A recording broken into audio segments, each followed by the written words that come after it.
morning, good morning, good morning. Good morning, Tracy. Good morning, Manders. Good morning, Cool Cat. Good morning, Tidbit. Good morning, For Fun. Good morning, Mika. Good morning, Ryan. Good morning, Renee. Good morning, Allison. Good morning, Butterfly Effect. Good morning, David. Good morning to all the beautiful people. Good morning to all the beautiful people.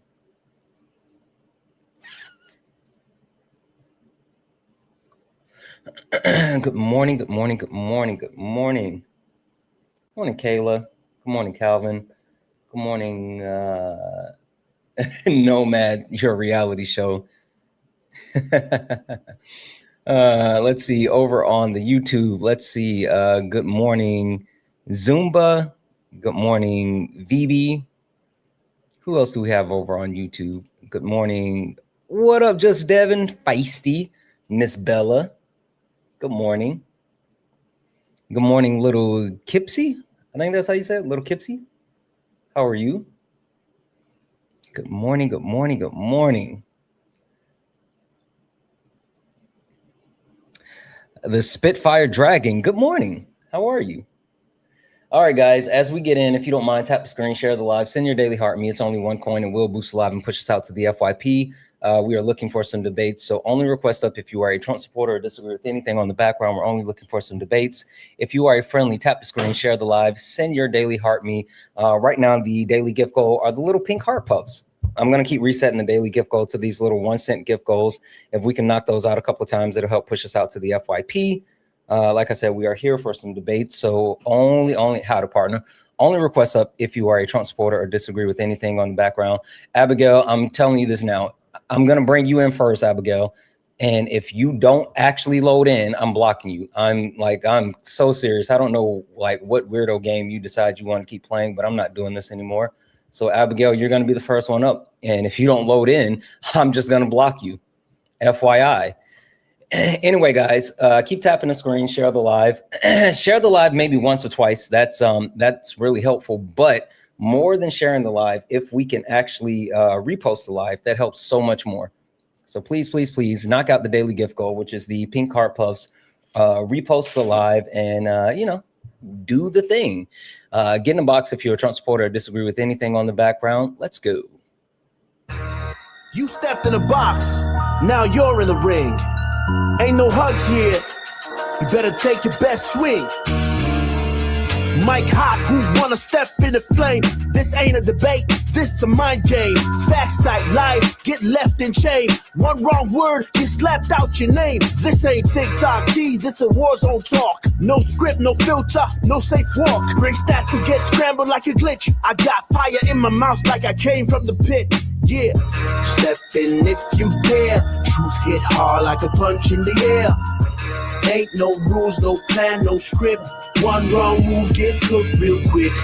No cap, no shield. Better know your stuff or you get revealed. Step in, don't you wanna?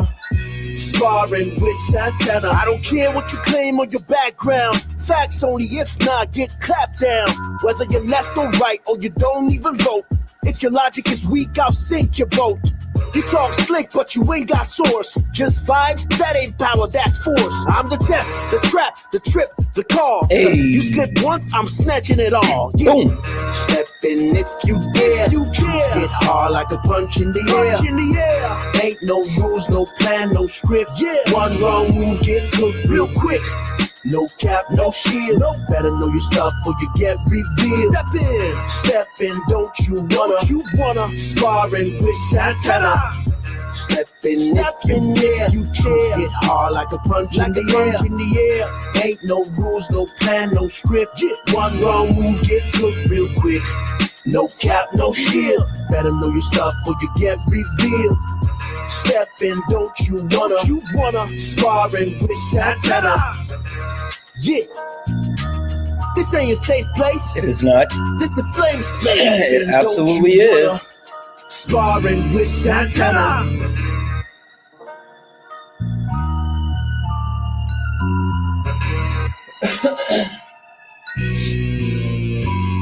Guys, welcome in, welcome in. This is Sparring with Santana, one-on-one debates with Trump supporters or anyone that disagrees with anything on the background. I am Santana, and guys, only request up if you are a Trump supporter or disagree with anything on the background. We are only looking for some debates. If you are friendly, tap the screen, share the live, send your daily heart me. It's only one coin. It will boost the live and push us out to the FYP. And with that being said, we have caught America lacking. Yes. I figured it out. There's a bunch of people lacking, and we got to talk about it. First and foremost, Republicans, mindless, moralist sheep. Republicans lack morals. They love to talk about common sense, even though they don't have common sense. That's the one that's always interesting to me. The fact that they always talk about common sense, but never actually have any common sense, right? But they're such hypocrites, right? Republicans claim to be Christ-like. Republicans claim to be Christians, and Republicans claim to be like, true believers and patriots. They're all hypocrites. What did Ryan say? Democrats love to cry, lack self-control. Ryan, let's see who lacks self-control. I'm going to go ahead and mute you, bub. Boom. The entire live. Now, I bet you can't control yourself enough to get in the box and have a debate with me. I bet you the only type of control you have is when you're a thumb thug. And guess what? I just took that away from you. I took any type of control away that you had in this live. So now you got to run to your safe space or either get in the box and say it with your chest. But I'm willing to bet that you won't actually get in the box because you guys never do. You all are cowards. Period. Ryan, prove me wrong. I can't send you a request because you got your request turned off because you're a coward. But you can click that request button. You can click that request button. You can. Abigail, absolutely not. I don't know what the deal is, but I'm sending you a request. Boom, there's the request.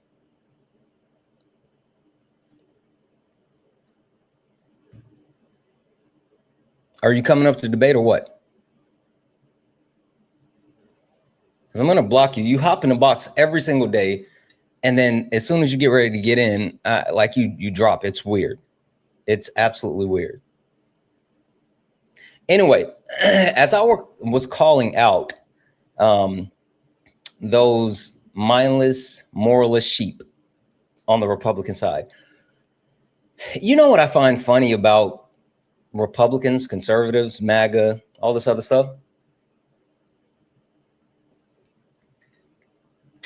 It's the fact that they claim to be Christ-like. They claim to be Christians, but then at the same time, they actually don't believe in the teachings that they finger wag at other people.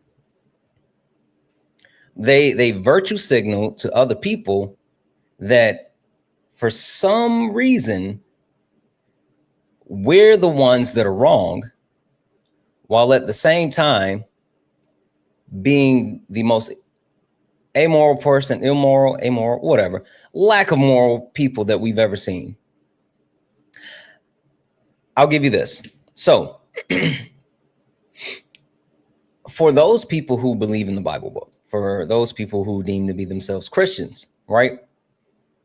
There's a lot to be said about the teachings of Christ and what you are supposed to do, what you're not supposed to do, blah, blah, blah, right? We know for a fact that there's a lot that you're supposed to do, but then there's a lot that you're not supposed to do. And I'm not even talking about the fact that Donald Trump is, a liar, a cheater, a 34 count felon. I'm not talking about the fact that he's a rapist. I'm not talking about the fact that he is someone who is a fascist that's actively trying to destroy our country, right? I'm also not talking about the fact that he's openly admitted, hey, I'm not a Christian. He said that. His words, not mine. I could care less if he's a Christian or not.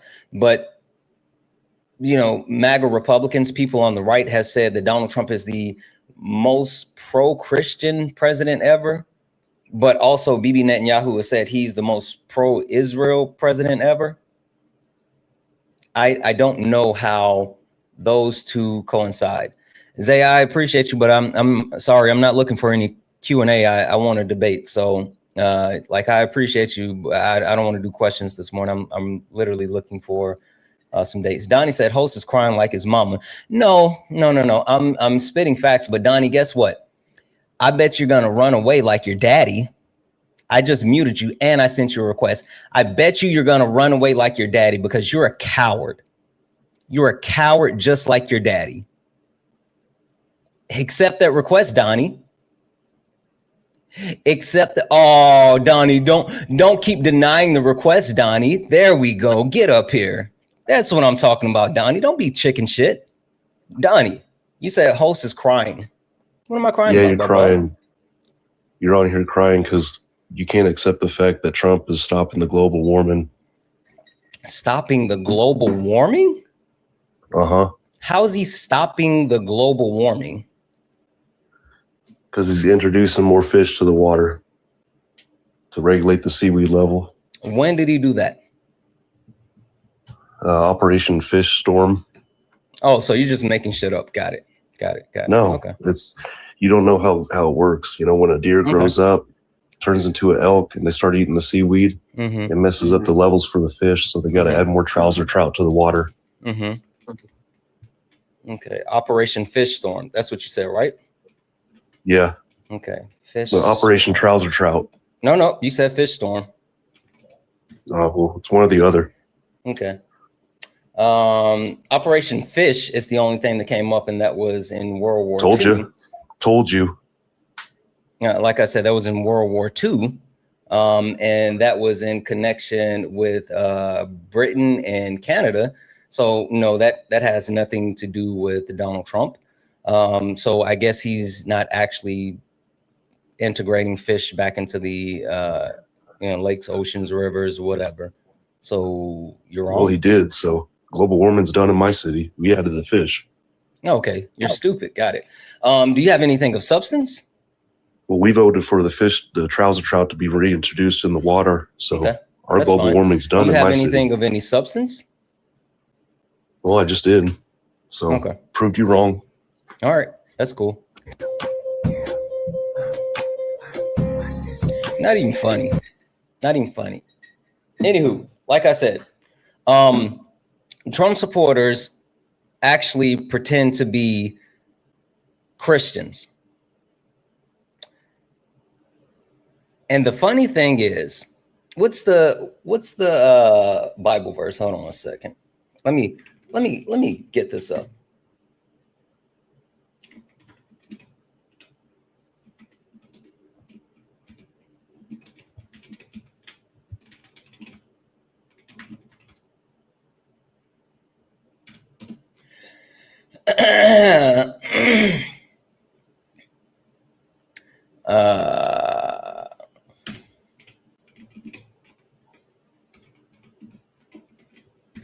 So Exodus 23 and also Deuteronomy 5:7, but Exodus 23, you shall have no other gods before me, right?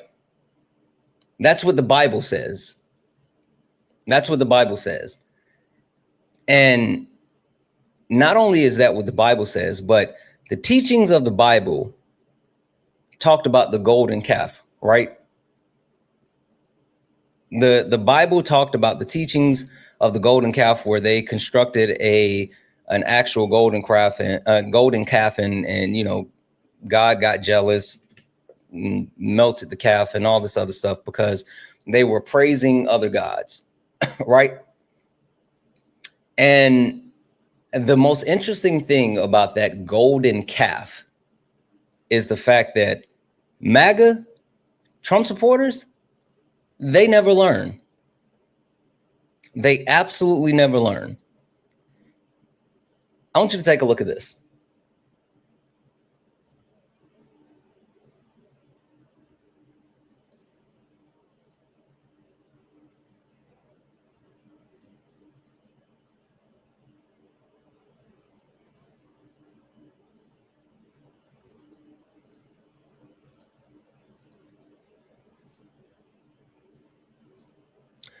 All right, so this is an interesting thing that just happened a couple of days ago, right?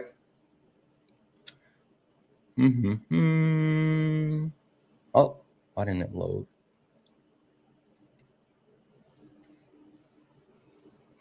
There we go.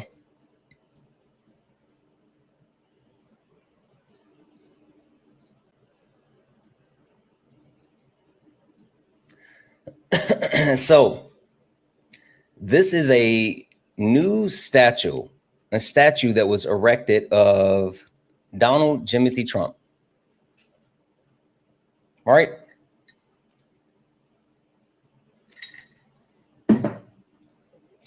The interesting thing about this statue is the people that are cutting the red ribbon below the statue.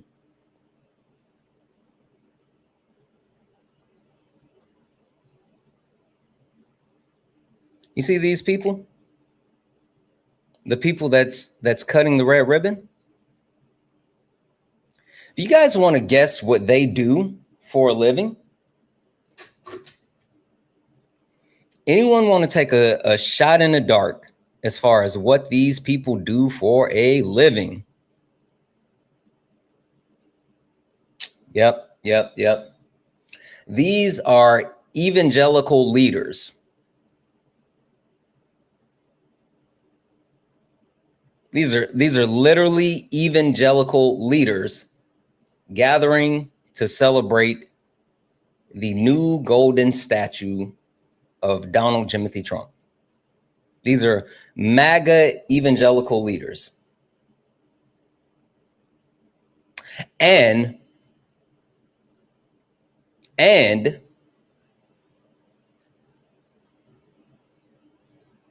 this entire thing would not be worth or noteworthy if it weren't for one other thing. Because yes, they absolutely made the statue, right? But that's not it.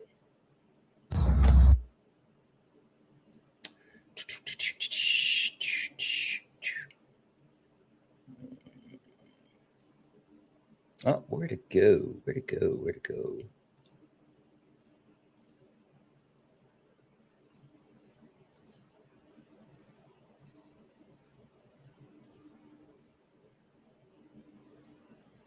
Why in the world is it not showing?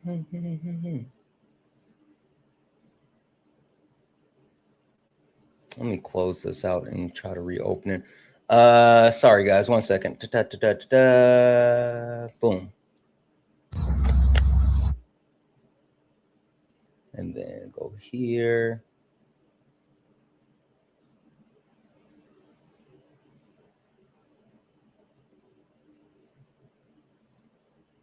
There it is. Okay. This was the most interesting part for me. Check it out.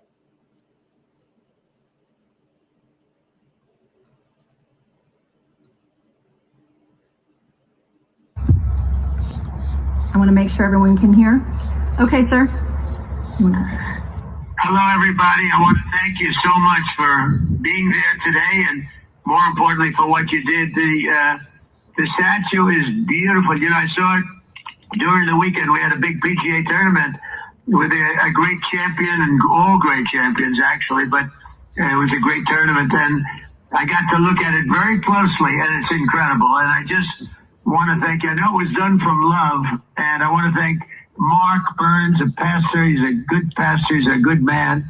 I've known him a long time. He's been with me from the beginning, right from the beginning. Maybe about 2 days later, right? 2 days. But right, Mr. President. he was right at the beginning, and I appreciate it, Mark. You're great, and just really a good person. And I want to thank everybody there. I don't know, here there's a good crowd of people, but I want to thank you all, and I won't forget it. And we love you all, and the country's doing great, and Iran is not doing good because of us.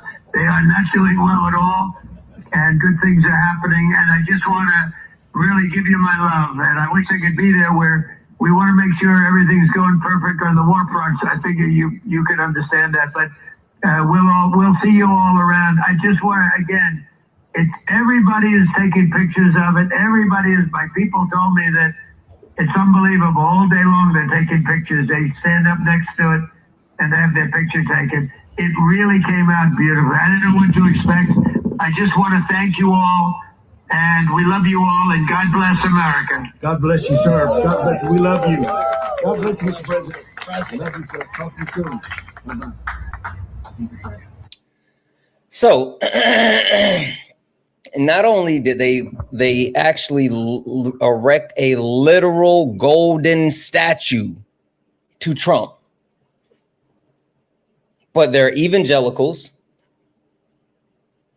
right? They should know the Bible, right? They should know, if they're really Christians, they should know that, oh, that's a no-no. That's a no-no, right? But they praise him. And at the same time, as praising the golden statue, they're cheering and clapping and saying, God bless you.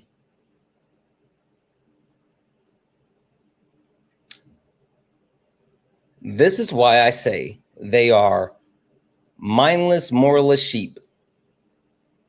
I got one other thing to add to that. I truly mean this when I say this. They're in a cult. They're absolutely in a cult. This is why I say they're in a cult, because for some reason, and this has to be studied, at some point, this absolutely has to be studied. Donald Trump somehow makes grown men lose all faculties. Donald Trump makes grown men lose all faculties. Check this out.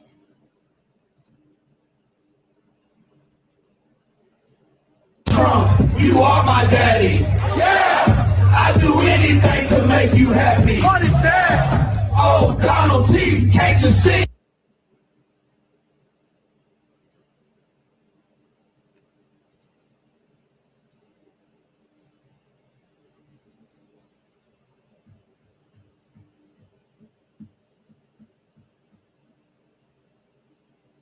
I got one more.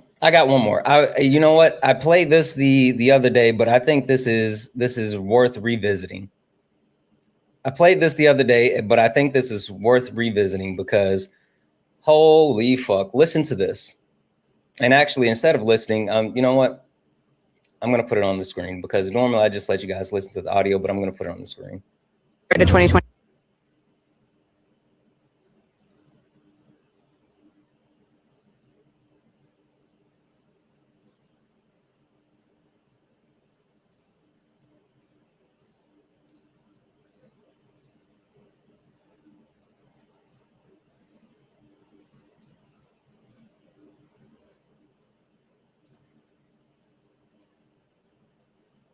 To 2028, Trump 2028.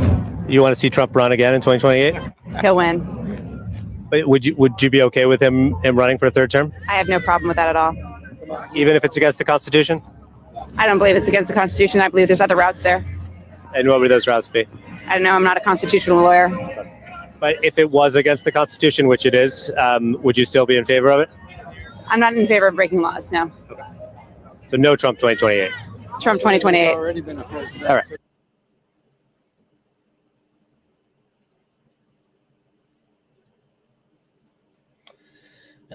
We share a reality with these people. We share a timeline with these people. We share a planet with these people. We share a country with these people.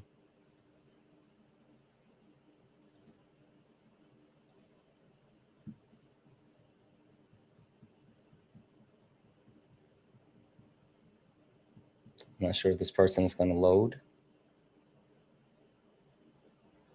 I think this person is going to load. Misty, if you are a Trump supporter or disagree with anything on the background, you can request backup. Guys, only request up if you are a Trump supporter or disagree with anything on the background. We're only looking for some debates. Only request up. Abigail, hey, thank you for that. Abigail, I'm sending you a request right now. Boom. I'm muting you for the entire live. Boom. If you don't get in the box, then I'm going to block you. He said, Trump is doing good for USA. You're all delusional. Cool. I sent you a request. Accept the request or get blocked. I don't care which one.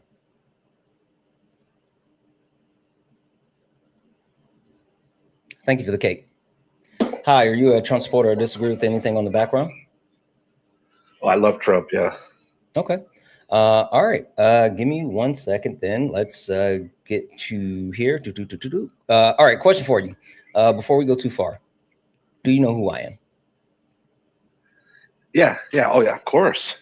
Oh, okay. That's enthusiastic. Cool. Well, was it Pearl? Pearl, would you mind if I give a quick introduction to other people who may not know who I am or what this is? Yeah. Perfect. 1 moment.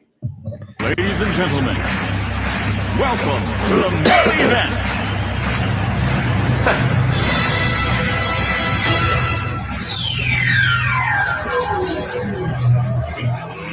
Let's get ready to rumble!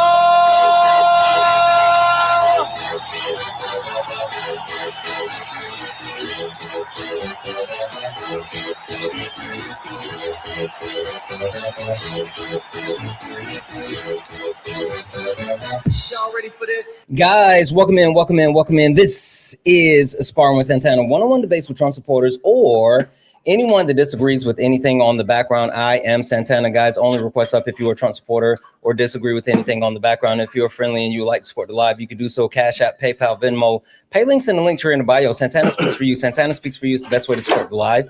If you're over on YouTube, you can send a super chat and I will read that out. Pearl, okay. Hey, do you disagree with anything that I've said about MAGA Trump supporters being mindless, moralist sheep? Yeah, well, I just want to say that statue was actually pretty beautiful. I'm sure that you thought so. Are you a Christian? Yeah. Okay. And you're good with, you know, the whole other gods, golden calf, God being like, you know, a jealous God and all that other stuff with the golden statue. Yeah, I love Israel too. Okay. I don't understand what that has to do with anything. But again, so if you actually believe in the teachings of God and you believe in the Bible, how can you coincide the belief of your Christianity with literally a false God being erected and people praising a golden statue? Wow. I mean, I heard you say earlier that he said he's not a Christian. I haven't seen that. Oh yeah, he's absolutely said that he's not a Christian. But let's stay on point for a second. How do you reconcile Donald Trump having a golden statue erected of him, and people are praising, literal evangelicals praising him, even though, like, not only did God say don't do that, but he put a whole story in the Bible about how he got mad when people did that before. Well, why does the statue have to be religious? I didn't say anything about the statue being religious. I said that they created a golden statue of Donald Trump where they've been praising it, and it's literally something that God said don't do. Oh, I mean, he did stop 8 wars last year. Sure. Can you answer the question? Like you're looking for something to kind of pivot to, and I'm not giving you that space. Listen, I'm like prime Gary Payton right now. This is the glove. You're locked in. Can you please answer the question? How do you coincide the fact that you say you're a Christian, but the Bible says don't put other gods before God and don't erect any type of deities, statues, and they're doing this by creating a literal golden statue where in the Bible there was a golden calf that was melted because God was mad that people were praising this golden calf, and they're doing the exact same thing with Donald Trump. How do you square that circle? I don't follow everything in the Bible. Oh, okay. So you're a part-time sure not everyone Christian. does. Well, I'm not full-time. No, I can't. I don't have time for that. Okay.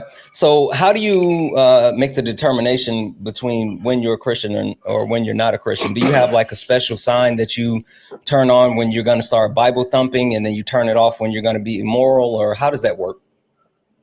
Yeah, I just follow natural morals, really. Natural morals. Okay. Yeah. So do your natural morals conflict with Christianity? Sometimes, probably. Oh, okay. So you're not really a Christian. No, I am. No, you can't be, because again, if you're I putting, don't have it all memorized what I'm supposed to believe in. Right? Listen, I don't either, right? But the whole thing that I'm saying is that if you're going to say that you're a Christian and you are a follower of Christ, you believe in God, even if you go by quote unquote natural morals, your natural morals should never be placed higher than the word of God. So you're not actually a Christian. You're just someone who goes with the vibes. It's a vibe check with you. Yeah, maybe. Okay. All right. So you're not a Christian. Yeah. Well, no, I am. No, you're not. Again, how do you can't square? Okay, if you are, then square the circle. How, if you're a Christian, then how can your quote unquote natural morals be placed higher than the word of God, the literal word of God? How is that placed higher? I don't know. Well, that's a good question. Yeah. Yeah. But I don't know all the moral I'm supposed to follow though. Well, I mean, I try to think like that, but yeah, see, I don't subscribe to the morality being given to me by the Bible, but I'm not the one proclaiming to be a Christian. You are. And if you're going to say that you're a Christian, right, shouldn't you at least follow the teachings of Christ? Yeah, well, I'm trying to. How? Well, I try to do the right thing. I mean, I would think at the very least, though, right? I mean, no one's perfect, right? We can both agree on that. No one's perfect. Yeah. But when there's something as clear as like, hey, don't praise other fucking gods and build statues, at the very least, you should be condemning this, right? Like this should be an easy win. This should be something like, nope, don't do that. That's fucked. Like that's an easy dub, and you can't even get the easy dub. Well, I think we're just celebrating Trump and with his accomplishments and stuff like that. I mean, I hear you, but again, the Bible said don't do that shit. Like I hear you. There's other way to celebrate people, but creating a golden statue, and then like again, evangelicals, like actual Christian leaders, are the ones at the forefront of this. They're literally leading you to hell. Yeah, I don't know. I didn't know praising a statue was anything. I mean, George Floyd has a statue. His career what the fuck does that have to do with Donald Trump, the golden statue, and religion? Like, again, you keep trying to spam stuff to get off of what I'm saying, but I'm not letting you do it. So the only thing that I need to have you do at this point, so we can move on to whatever else we're going to talk about, is just admit that you're not a Christian. Well, I don't know. I think I am. You can't be, because again, literally the Bible, the Bible vehemently teaches not only, again, I pulled up the verse, it's Exodus 20:23. You shall have no other gods before me, right? That's the verse talking about how God is a jealous God, right? But then also the story of the golden calf that's literally in the Bible is talking about how people erected a golden calf to praise, and God got upset and melted the golden calf and told them, don't do that. So again, I'm not even saying that like you have to memorize these Bible verses. I'm not saying that you have to be holier than thou. I mean, like that's what your Bible says. That's what the Bible book says. But that's not even me. I'm just saying that at the very least, if you're going to call yourself a Christian, then one, you can't put your own natural morals above, the Bible. And two, you have to condemn blatant acts of blasphemy. And if you're not willing to do those two things, then all you got to do is say you're not a Christian. Like Donald Trump said. Yeah. Well, in the end, it's not really up to me or you. It's up to God in the end. Yeah. No. You're right. It's not up to you or I, but the Bible, like, again, you said you're a Christian. You believe in the Bible. The Bible clearly outlines these things. Like, I don't know how much of the Bible you've read, but it's in the book. It's in the book, Bob. Thank you for the cake. All right, I could learn more of the Bible.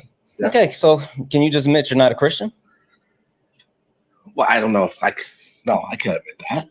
Okay, then if you can't admit it, so you're saying I'm not the top Christian in the world. Nobody said anything about you being like a Super Saiyan Christian. Like no one thinks that you're going to put on a cape and be Jesus man or some shit. But like, if you're going to call yourself a Christian, then at the very least you have. Yeah, sure. How are you practicing if you're unwilling to condemn blasphemy? Yeah, I don't have to look at the statue. Is it because the statue is gold? It's because they erected they erected a golden statue. It's not just about being gold, but they erected a statue specifically to praise Donald Trump. And it was done by evangelical leaders. Like literally Christians are the ones that did this. Like it's in the fucking book. Yeah, I don't know. I don't honestly, statues are kind of lame. It's kind of lame. Can you please don't say LAME? That's ableist, but I don't care about the actual premise of the statue. You're trying to get away from. I'm not saying the statue's cool. I'm not saying the statue sucks ass. I'm saying the statue goes against the teachings of Christianity. Yeah. Yeah, it might. I guess I don't know. Okay, so this is the inflection point, right? One or two. Either you're going to condemn Donald Trump and those pastors because it directly conflicts with you being a Christian, or you got to admit that you're not a Christian. But those two things, you can't say the statue's cool and say that you're a Christian. No, I do make fun of statues. It's kind of lame. Yeah. Can you please stop saying LAME? I just said that's ableist. Please stop saying that. So it's not about saying that it's not cool. It's about condemning something that directly goes against your religion. That's the point that I'm making. Yeah, statues are dumb. You're right. Pearl. What? I'm not talking about whether you think the statue is cool or not. So stop saying that it's not cool. No one gives a fuck about the statue not being cool. It's about the statue going against your religion. So are you willing to condemn it because it goes against your religion, your teaching as a Christian, or are you willing to say that you're not a Christian? I don't care which one. I just need one of the two so we can move forward. Yeah, okay. I'll condemn it. Yeah. Okay. So if you condemn the actual erection of this because it completely conflicts with your religion, and Donald Trump is absolutely a part of this. I played the video where he called in praising them for the golden statue that they erected of him. Doesn't that mean that you should completely stop supporting him because they're doing things that is not only blasphemy, but goes against you, your religions, and the word that you live by? No, because it's politics too. I mean, he probably didn't even know they were doing that. I played the video of him. Not only did he know and they had plans, I played the video of him thanking them. He said that he was worried about how it was going to turn out, but he saw it before they debuted it. He was extremely happy with it. He said people have been taking a lot of pictures. I literally just played the video and the sound of it. Okay, wow. Yeah, he probably felt good that he got a statue of it. Yeah, because he has a God complex, but that's fine. So again, if he's committing blasphemy and going directly against the teachings of your religion and what you say you claim to be, then that should be enough for you to stop supporting him, right? No, I could still support, even if he's not a Christian either. I could still support him. I didn't say it's about him not being a Christian because, we all fall short of the glory of God, all right? But it's about him engaging in blasphemy. What's the one unforgivable sin? What? Blasphemy. Oh. He's literally engaging in blasphemy, and that's at the very least, unforgivable sin. Yes, that's an unforgivable sin. You don't know much about your religion, do you? Well, I have some. I mean, it's nice to be a part of it, right? It's nice to be a part of it. Got it. Got it. It's nice to believe in something like that, though, right? Got it. Do you easily believe in things that you don't know about? No. You sure about that, Bub? Well, I just want to know why was it cool if George Floyd got a statue? I don't give a fuck about George Floyd's statue. You're trying to pivot to something that is completely irrelevant. It's related. It's completely it's completely irrelevant because one, I don't give a fuck about a George Floyd statue. Two, George Floyd is not the president of the United States of America. Three, George Floyd has nothing to do with 2026. So you keep trying to run to other stuff, and I don't give a fuck about that. I don't care if George Floyd has a statue or not. I don't. You happy? Yeah. Happy, Pappy? Yeah. Perfect. Now, yeah, can you lock in and tell me this should mean that you completely condemn Donald Trump because he has engaged in blasphemy, which directly goes against your religion? No, I don't. I don't really care about the statue with that. I don't really care about that. Okay, so then you're not actually a Christian. I don't know how that could be. Because you still support. No, it's not about the statue. I've said that multiple times. You still support someone who is engaging in an unforgivable sin, which is supposed to go against who you are fundamentally, because you said that you're a Christian, right? I'm only holding this premise because of what you said. You are the one saying you're a Christian, and I'm taking you at your word. But I'm telling you, by you saying that you're a Christian and you still supporting Trump while he's engaging in blasphemy, those two things don't coincide. Like you can't, those two things don't go, it's oil and water. They don't go together, right? So yeah, I'm trying to understand you. I'm just taking you on your word. That's it. Like this isn't me. I don't even care. I don't give a fuck about the statue. I'm telling you, based off of what you've told me, those two things don't coincide. You're contradicting yourself. So at this point, again, you either need to declare that you're not a Christian, or you have to abandon Donald Trump and MAGA. There's no in between. How could there not be? It's just a fun statue that they it's not a quote unquote fun statue. It is literally a statue that was erected, a golden statue where the Bible, God teaches, do not put other gods before me, and has a direct teaching on the golden calf where he burned it down and said, don't do that. And now you have evangelical leaders literally doing that, which contradicts the teachings that you said that you believe in. And it is the unforgivable sin of blasphemy. And blasphemy is something that no Christian can come back from. And so if someone is engaging in blasphemy while you claim to be a Christian, you cannot support them, right? It's either you are good with the blasphemy and you're not a Christian, or you are a Christian and you don't support them for blasphemy. That's the only way. You can't be a Christian and support someone who engages in blasphemy. You can't do that. That's literally the teachings in the Bible. Okay, but so every statue is wrong? No, you keep saying the statue. You're willfully being dishonest. Tell me why I have an issue with the statue. I love Barry Bonds. No. Pearl. Tell me what the problem is with the statue. I don't know. They're pretending. Yes, you do. I don't know. Oh, okay, perfect. And what is that? Apparently, that's blasphemy. And blasphemy is what? No. Follow it to the end. Blasphemy is what? Following. I don't know. Blasphemy is what? Well, that's not what he's doing there. Blasphemy is what? I don't know. You tell me. Blasphemy. I've said it multiple times. You know it. What type of sin is it? It's the worst one, apparently. The unforgivable sin. So it's not about the statue. So you can bring up George Floyd or Barry Bonds or fucking Dwayne Wade in front of Miami. I don't care about any of the statues. It's not about the statues. It's about the actions that they were engaging in and the fact that you said that you're a Christian. So stop playing in our faces.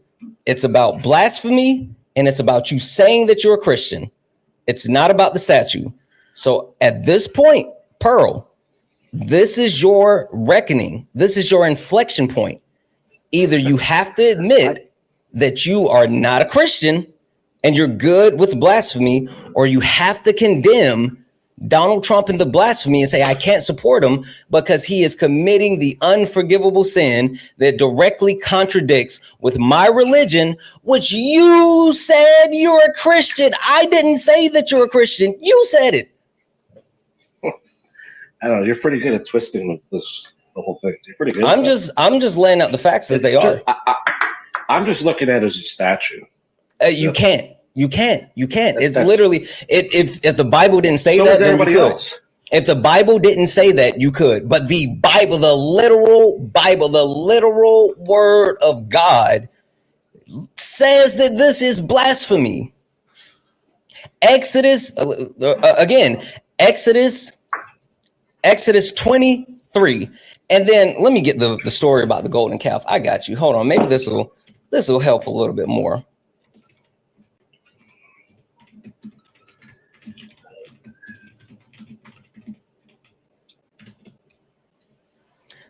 So this is in Exodus 32, right? Yeah. And this is when they're talking to the Israelites, and then Moses is giving them the information about Moses is going to get the 10 Commandments and all this other stuff. Moses was on the mountain for 40 days. Aaron actually went to the people, got the golden jewelry, melted it down, and fashioned a calf-shaped idol. And the people declared that these are your gods, O Israel, who brought you out of the land of Egypt. And then they began to celebrate and sacrifice. And then God informed Moses that this was disobedience, and was furious that so furious that Moses had to descend the mountain, breaking the stone tablets of the 10 Commandments. Literally, he had to break the 10 Commandments because God was so mad. So again, if this is clearly highlighted in your religious text, and God took such a stance against what they're doing, there's no way that you can be good with this and still say that you're a Christian. So you have to either say, one, I'm not a Christian, and we can move on, because I'm not going to hold you to something if you're not a Christian. Or two, you have to admit that engaging in literal blasphemy is something that you cannot support, and you no longer support Donald Trump and MAGA. So are you a Christian though? And what does that have to do with me? I don't support Donald Trump or MAGA. Okay. Well, I do though. Exactly. So you're not a Christian. Well, let's just say I'm a part-time Christian then. Listen, ain't no such thing as part-time crooks. Well, okay. Someone said in the comments there, I was born into it. What does that have to do with anything? You can't be born into Christianity. That's not how it works. You can't be born into what's the way to heaven? What's the way to heaven? What's the only way to heaven? Well, just following all your morals. Nope. And following the commandments, right? Nope. Isn't it? Nope. What is it? There's only one way. You don't know the only one way to get to heaven. Thank you for the jellyfish. Oh, when you repent your sins through Jesus, you have to go through Jesus, right? Yeah. And going through Jesus is not only repenting, right? Repenting, but declaring that Jesus is the Son of God, and that's how you get to the kingdom of heaven, right? Yeah, and so just because you're born into a family that has, believes in, Christianity and all this other stuff, that does not mean that you're automatically a Christian. You're not a legacy Christian. You don't get Christianity by birth. It doesn't work that way. Like literally the religion doesn't work that way. So you have to go through the process of becoming an actual Christian by following the teachings of Christ. And then you get access to the kingdom of heaven. So again, you can't say, oh, I was born into it. No. You were born and your family teaches this, but that's not you getting covered in the blood of Christ. Yeah, I haven't got to the end yet. Like the thief on the cross got in, right? Who's the thief on the cross? With Jesus. Jesus forgave him. You mean the literal person that who was hanging alongside of Christ, that repented, believed in God, believed in Christ, and then was given access. Yeah. Did the thief on the cross say that he supports Donald Trump and his blasphemy? Well, no, that didn't happen yet. So again, if you want to actually be a Christian, I don't care if you're a Christian or not. I promise you, I don't care. I don't care. That means absolutely fuck all to me. I don't care if you're a Christian or not. I'm not trying to save your everlasting soul. Who gives a fuck? The point that I'm trying to get across is that you're a walking, talking contradiction. And I need you to not be that. That's it. I don't care about your religion. I don't care about your morals. I don't care about your fifis. I just care about your consistency. And either you are going to actually be consistent or not. I don't care about the premise of your teachings, your part-time Christianity. None of that matters to me. No, I'm logically consistent. I don't have stands that contradict with each other. I'm literally logically consistent. You are? Yes. Best example about this, and we're not going to talk about this. This is not a pivot. I have no interest in talking about this. But the best example of this is when you talk about the gerrymandering that's occurring across the country. I don't like the gerrymandering, period. I don't like the Republicans doing it. I don't like the Democrats doing it. I think it's a slippery slope that suppresses votes. And I have no interest in either party doing that. I'm logically consistent. I'm not praising the Democrats for doing it, and I'm not just condemning the Republicans for doing it. I think both parties shouldn't do it, or both parties should do it. I don't care which one. I am logically consistent. Either both of them are going to do it, or neither one of them are going to do it. I'm not going to praise one and then condemn the other. I am logically consistent. Now, you are not logically consistent. And you know what? It's fine, Pearl. I'll give you a moment to think about it. I'm going to thank a couple of people. And when I come back, I need you to be logically consistent. I'm going to mute you for a second. Debbie's in the chat for Timberly for the $7 donation saying, good morning. Love you. Keep dogging these MAGAs. We're going to be doing some dog walking today for sure. Debbie's in the chat for Michelle. Michelle sent a $10 donation saying, love what you're doing here. Thank you so much for that. Debbie's in the chat for you. Debbie's in the chat for Jocelyn for the $1 donation saying, he's being purposefully obtuse. I know, but we're boxing him in so he can't just keep running in circles. Don't worry, I got it.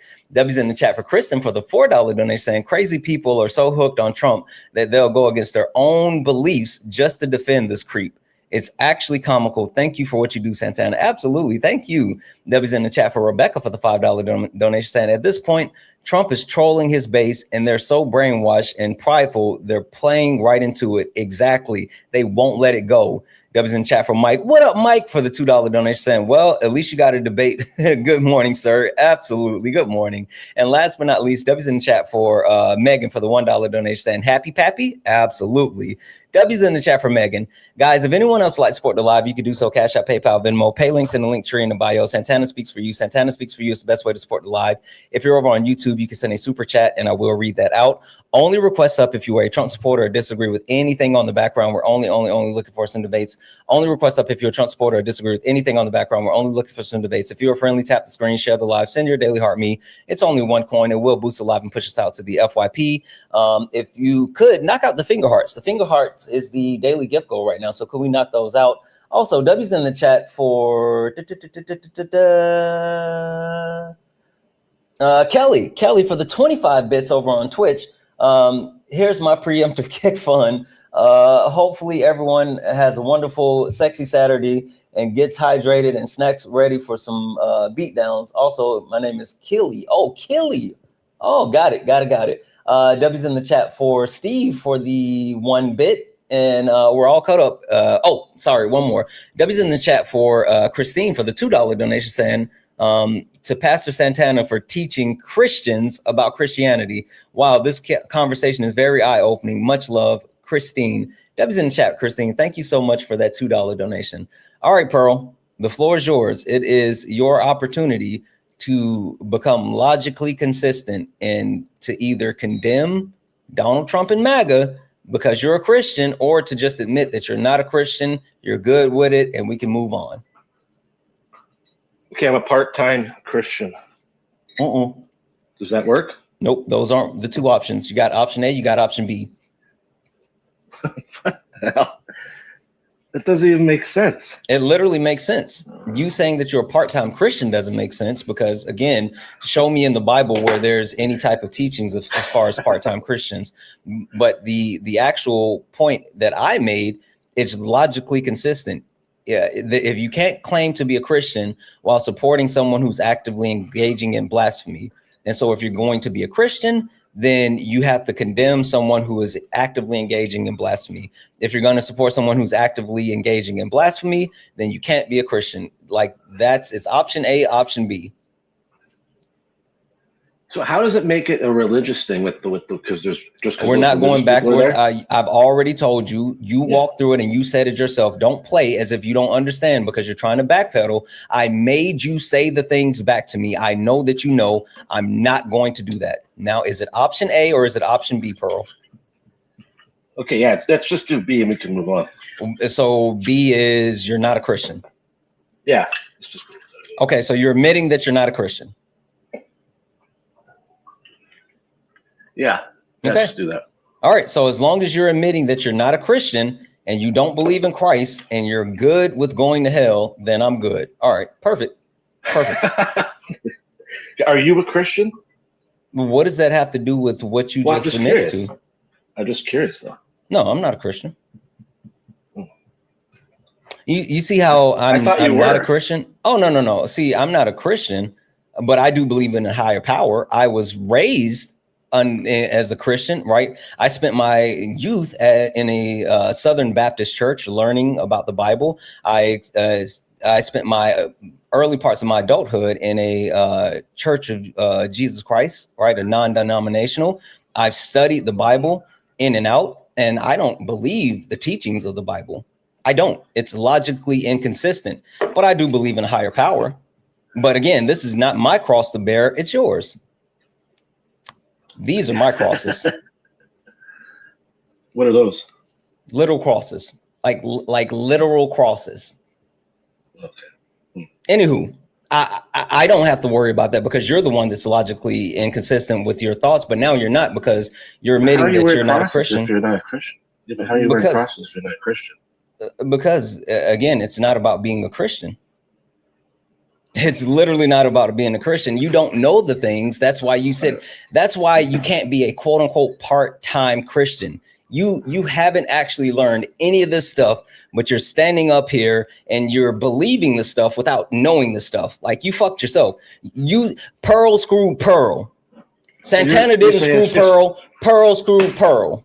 This is the Pearl Jam song. This is the MAGA screw job. Pearl like the Pearl Jam song. No, it's all or none, right? No, like Bret Hart. Don't worry about it. Anyway, so cool. You're not a Christian. You're going to hell if you essentially don't believe in Christ and all that other good stuff. All right, perfect. Can you explain to me? So we've already gotten past the moralist part. All right. Let's deal with the sheep part. Hey, can you tell me something that Donald Trump has said that he did that you know is not true, and you are like railing against him for lying about something? Do I know anything he said that he's lied about doing? Something that he is still actively lying about, and you know it's a lie, and you're like, nope, he's lying. I can't do that. I honestly think that he's kind of lying about how he keeps saying that the war is almost over. Okay. Well, that's a little bit ambiguous, but sure. But like, how about something tangible that we can 100% prove? Because there's negotiations and all this other stuff. I think that's a little finicky. So I don't know if I would, even though I think he's lying about the substance as far as the negotiation and all this other stuff, I can't say for sure he's lying that it's almost over, because technically it could almost be over. But how about this? Donald Trump, we knew when he said 3 weeks, he said it was going to be 3 weeks. We all knew it wasn't. Oh yeah, no, Donald Trump's conception of time is completely fucked. So like, that's not this. How about this one? Because I knew they weren't going to give in. I knew they weren't going to give in immediately like that. Yeah, that's fine. How about this one? Listen to this. But he was never going to do Bridge Day. He was just a Listen to this. Power plant day. Repeatedly said that taxpayers would not pay for the ballroom at the White House. Why should taxpayers now be on the hook for $1 billion? Well, they're not, because that's for many other projects. That's for projects having to do with safety in a certain section of the White House grounds. That's not all for the ballroom.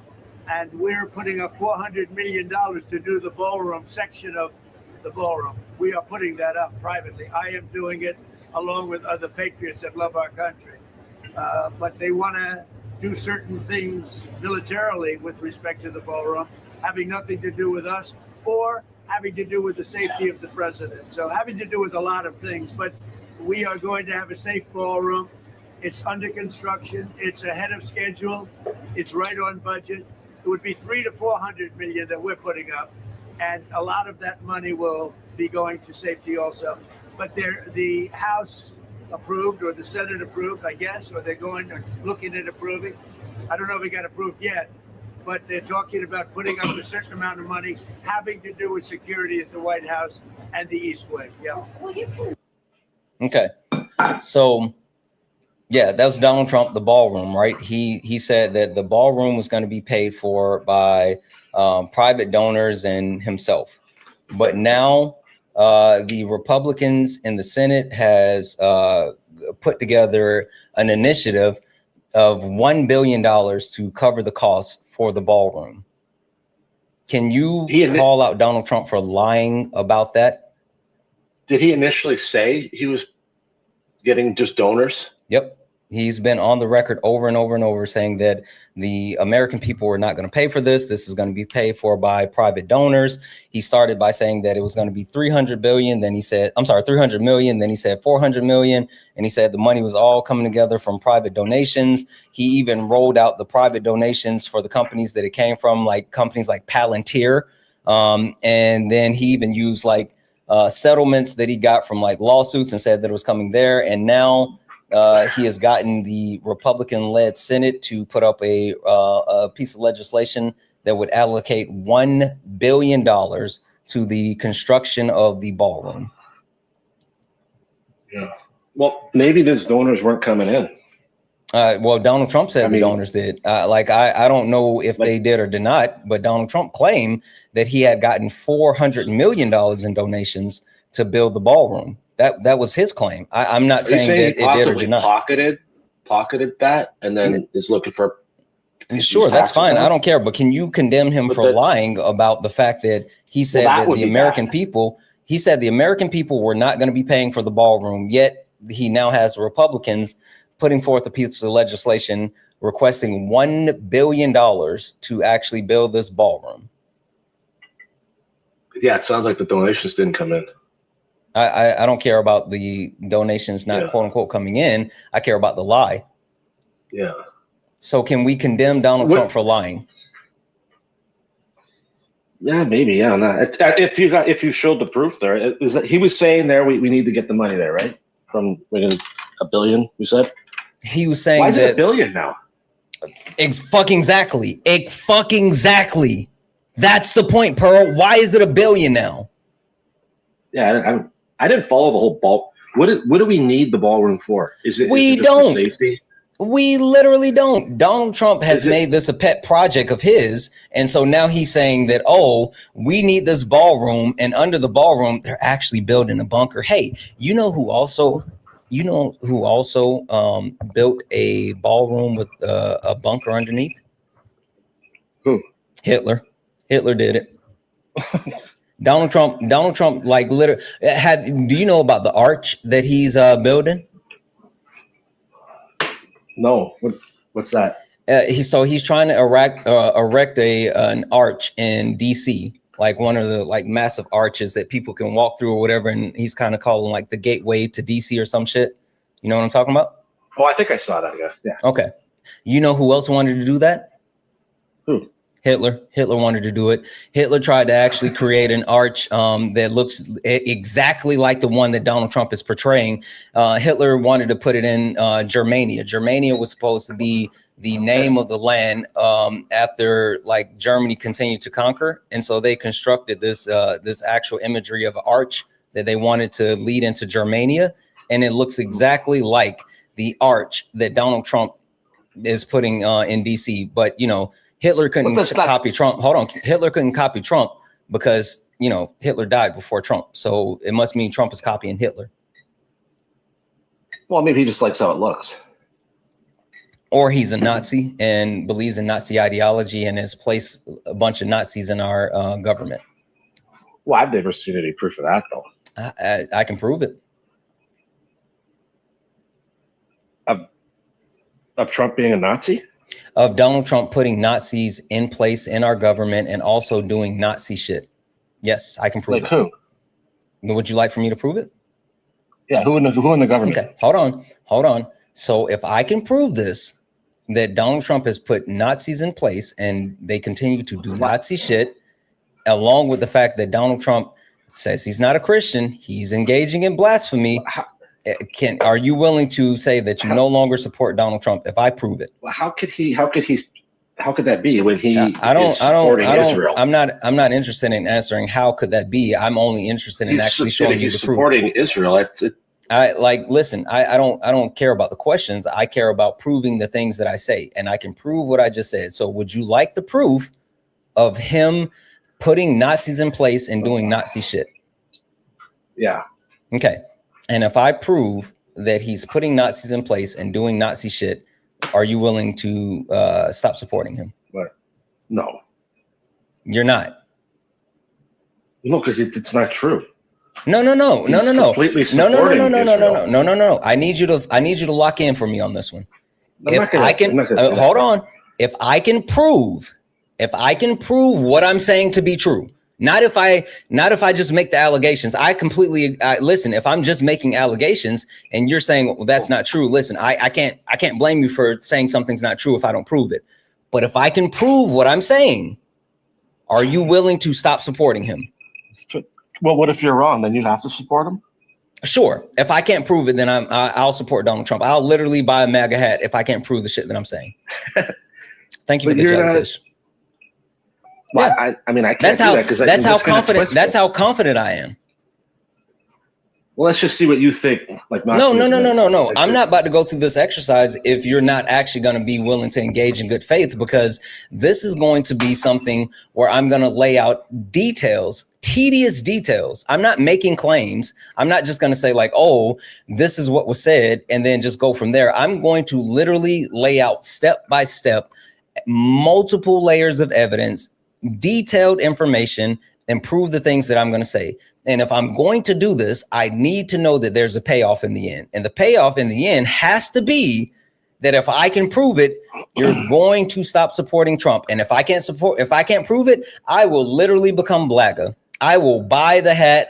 I will praise praise the actual name of Donald Jimothy Trump. I'll do all that shit. That sounds like a bang ass deal. Right? That sounds like the bet to end all bets.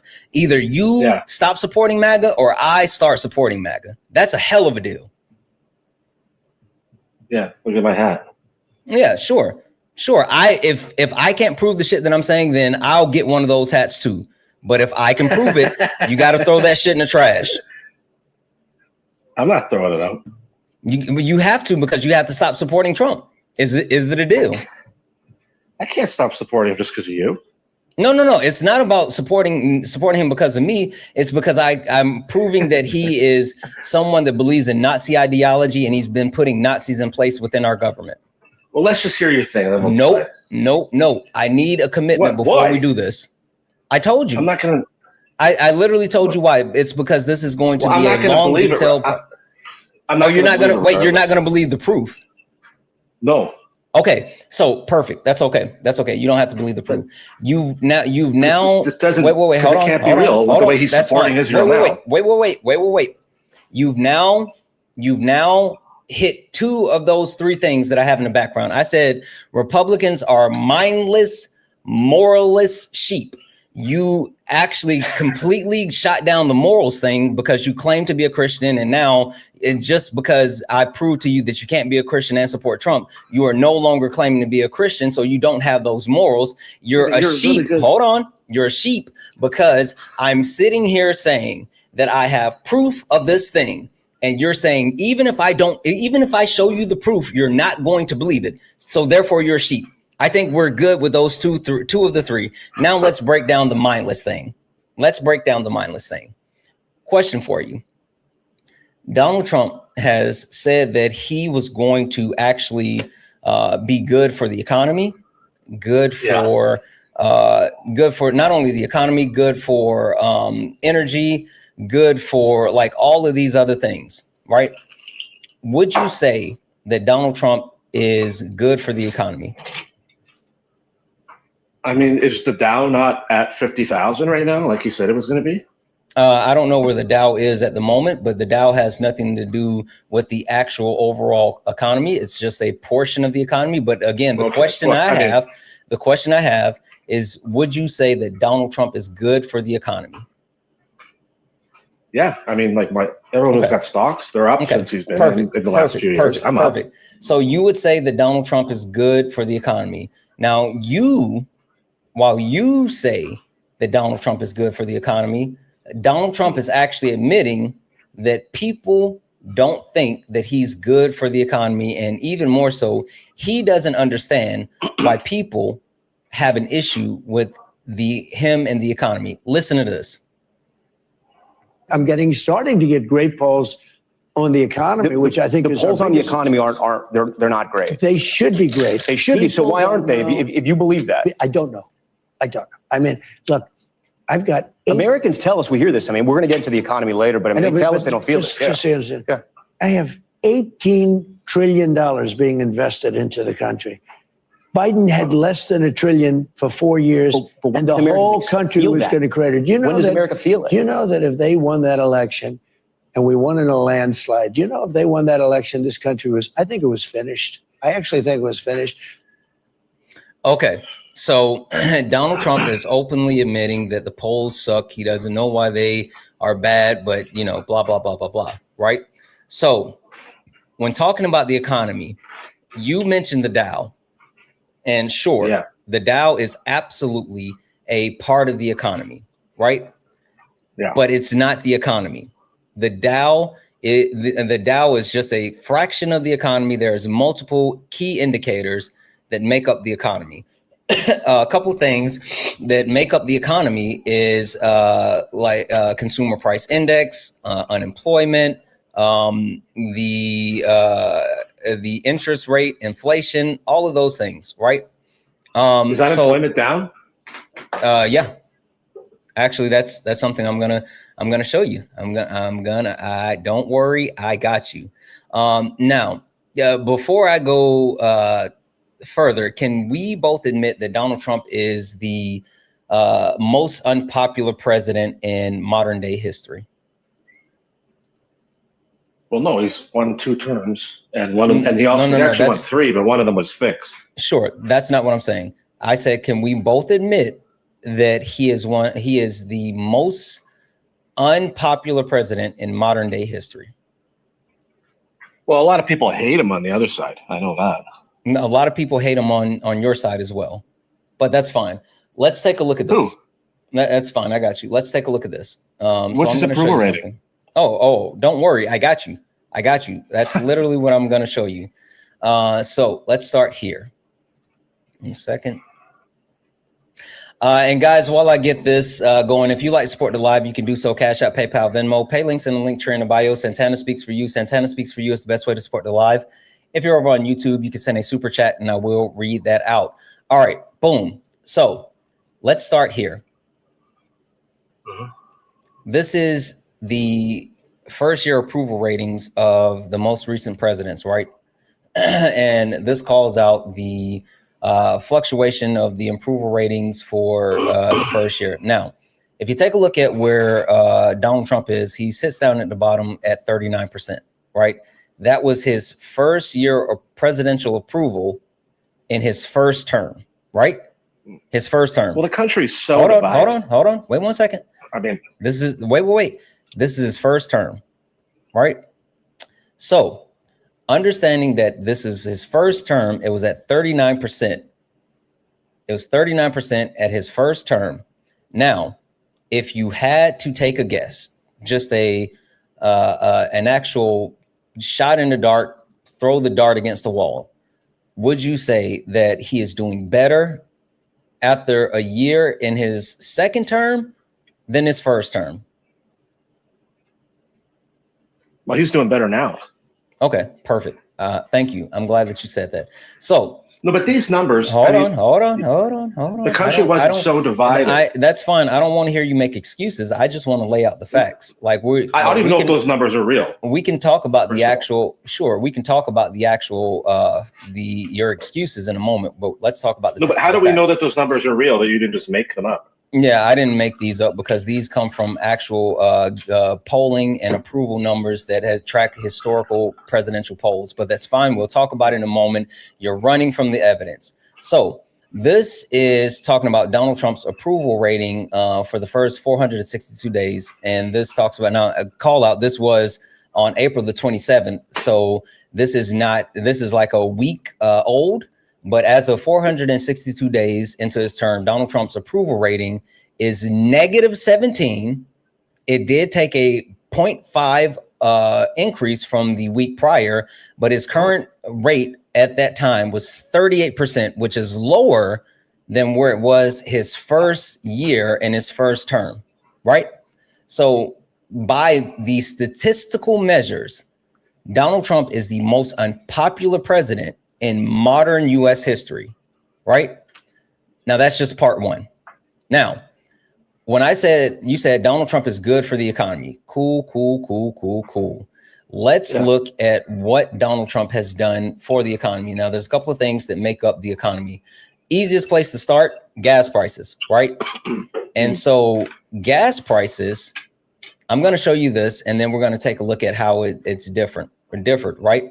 So this was the same day, boom, right? This was on the 27th. This is on 27th. And hold on. As of the 27th, Donald Trump had increasing gas prices under him, right? So from the 27th to a week prior, or I'm sorry, a day prior, the gas prices went up. A week prior, it was up. And also from a year prior, it was up almost a whole $1, right? But that was on the 27th. Today is the May the 9th, right? Mm-hmm. So May the 9th. On the 27th, you see the gas prices. You see that? Hold on, let me make sure you can see this. Boom. They're going up, yeah. You see that? That was the 27th. And today is, and we can agree that today is the May the 9th, right? I think so. Okay, and we can agree that that means that May the 9th is after April the 27th, right? Yeah. Okay, perfect. So as long as we can agree on that, and we can agree on April the 27th, it was $4.11, a nationwide average. And now today, May the 9th, 2026. Wait, did it go up again today? Yep. National average is $4.53. So in a span of less than 2 weeks. So that's over $2 a liter, right? Yeah, that's over $2. Yeah, in a span in less than 2 weeks, it's gone up. It's gone up over 40 cents. Well, that's the war. I mean, it's Iran's not opening. Sure, that's fine. We're going to talk about all those things, but again, I want to make sure that we're good. So right now, boom, 453. Yeah. A week ago, boom, 443. A year ago, boom, 314. They were going up before the war. I know that. A year apart, gas prices have increased by $1 and almost 40 cents under Donald Trump. Now, I want to call this out. This is super important. You see this right here. This, but that's you see the whole globe, like the whole globe. No, this is sure, but this is the United States of America. That's fine. But let's talk about this. You see this is today's current average, right? 453. We can agree that that's today's average, right? Yeah. Okay, perfect.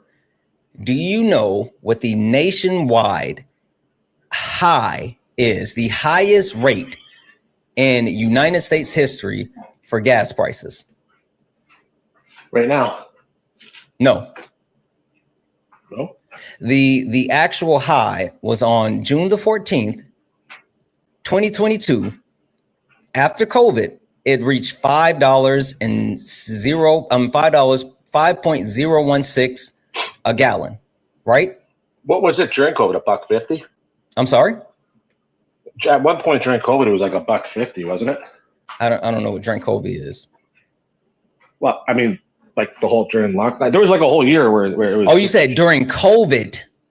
Yeah. I thought you said drink cold. I don't know. No, this is the highest that it's been in our country's history right here. Yeah. So like, there's other points. But you got to admit he had it low during COVID, right? It was low when he was there during COVID. Like there's different variables and everything. Right? No, but anyway, I need you to lock in. This is the highest it's been in our country history, right? On June 14th, 2022, $5.016 per gallon. Today, that was Biden, right? Today, yeah, it was. Today, it's 4.530 a gallon. So Donald Trump is 0.486 away from, let's just say 49 cents, just to make it easy math, 49 cents away from reaching the average high that we've ever had in our country. 49 cents away. Now, I want you to remember something. I'm going to show you this again. Boom. And then boom. All right. You remember this? That was on the 27th, right? Yeah. Okay. All right. That was on the 27th. That was less than 2 weeks ago, right? Mm-hmm. Okay. So less than 2 weeks ago, $4.11 per gallon. But then when we talk about today, oh, sorry, wrong one. We talk about today, $4.53 a gallon. So in less than 2 weeks, gas prices rose 42 cents.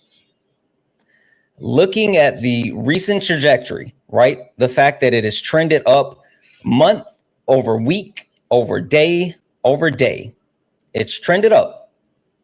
Yeah. Is it logically, could we make a logical guess that in another 2 weeks, if things continue to trend the way they are, that Donald Trump is going to break the highest average cost of gas in our country's history? Well, it's probably going to go up.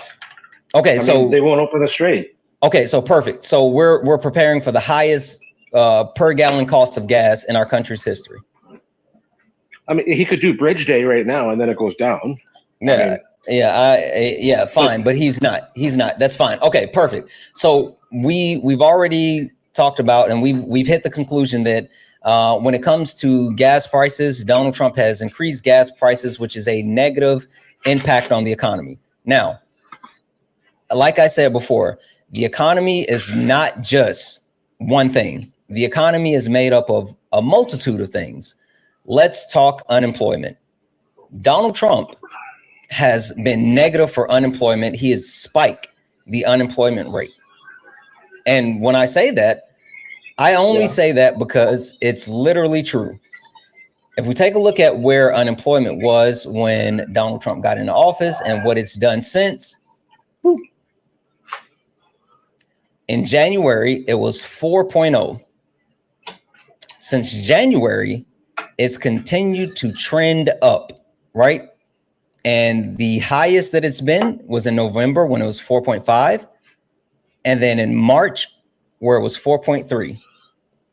Now, April just came low, out. doesn't it? I'm sorry? That's pretty low, isn't it? No, 4.3% unemployment is not pretty low. That's not low at all. And it's also not low because it's continued to go up. But the point that I'm making here, and just FYI, April numbers just came out, what, 2 days ago? And it's still at 4.3. So it held at 4.3. Right? So Pearl, yeah, unemployment, which is a key indicator of the economy, has continued to actually trend up, which is bad. Now, again, like I said, the economy isn't just one thing. It's a multitude of things. Let's talk about inflation, shall we? So inflation. But the gas prices, that's a global thing. Like, and it's again, no, we'll talk about that. But again, we're still locked in solely on us. Let's talk about inflation. Wow. Let's talk about inflation. So, inflation, right? Thank you for the cake. Inflation has increased under Donald Trump. If you take a look at CPI, all items increase, food increase, items less food and energy increase, but energy took the largest jump, right? We've already talked about the fact that gas prices has trended up. Did you know that gas prices took the largest leap in United States history since it did prior to the Vietnam War?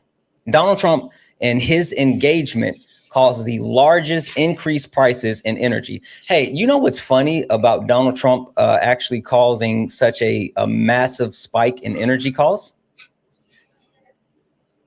Why?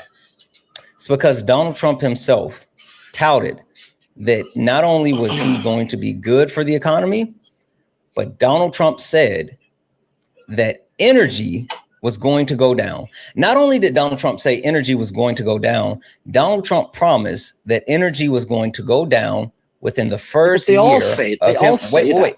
Yeah, but Donald Trump made a promise on energy going down within his first year, and not only made the promise about energy going down within his first year, he over and over and over and over and over it said that, hey, if energy doesn't go down, then it's on me.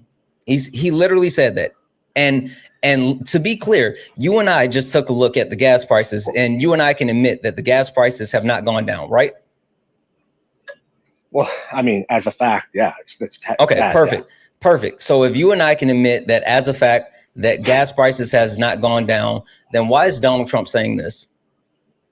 Considering maybe going back to that now that gas prices are it could, well, no, gas prices have come down today. Have you looked?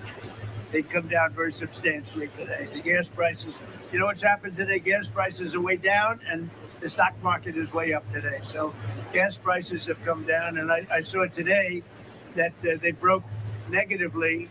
In other words, to our positive position, they broke our way very substantially. And when the war is over, gas will fall down at levels that you've never seen before. You'll be down to where you were, maybe even lower. We had it down to, I was in Iowa, and we were at 85, or about 85. What did you say? Yeah, we broke it. We had numbers that nobody's seen in a long time. So you had $2 a gallon. We were down, I think, to $1.85, $1.90 in Iowa and a lot of other places. Okay, so while you and I are openly admitting, it did dip for a week there. I think I remember that. It didn't. That was a few weeks ago, right? It didn't. No, and that was 2 days ago. That was 2 days ago. That was literally 2 days ago. That was 2 days ago.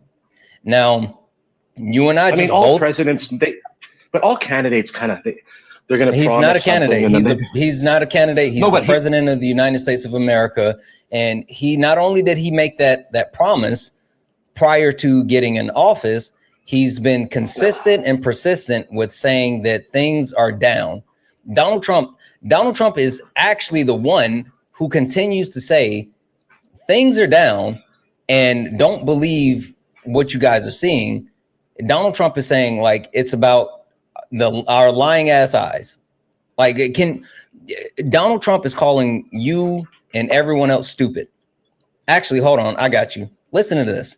This is Donald Trump prior to him being elected. And yes, I can admit that, that prior to people being elected, they say all kind of shit, but this is what Donald Trump said.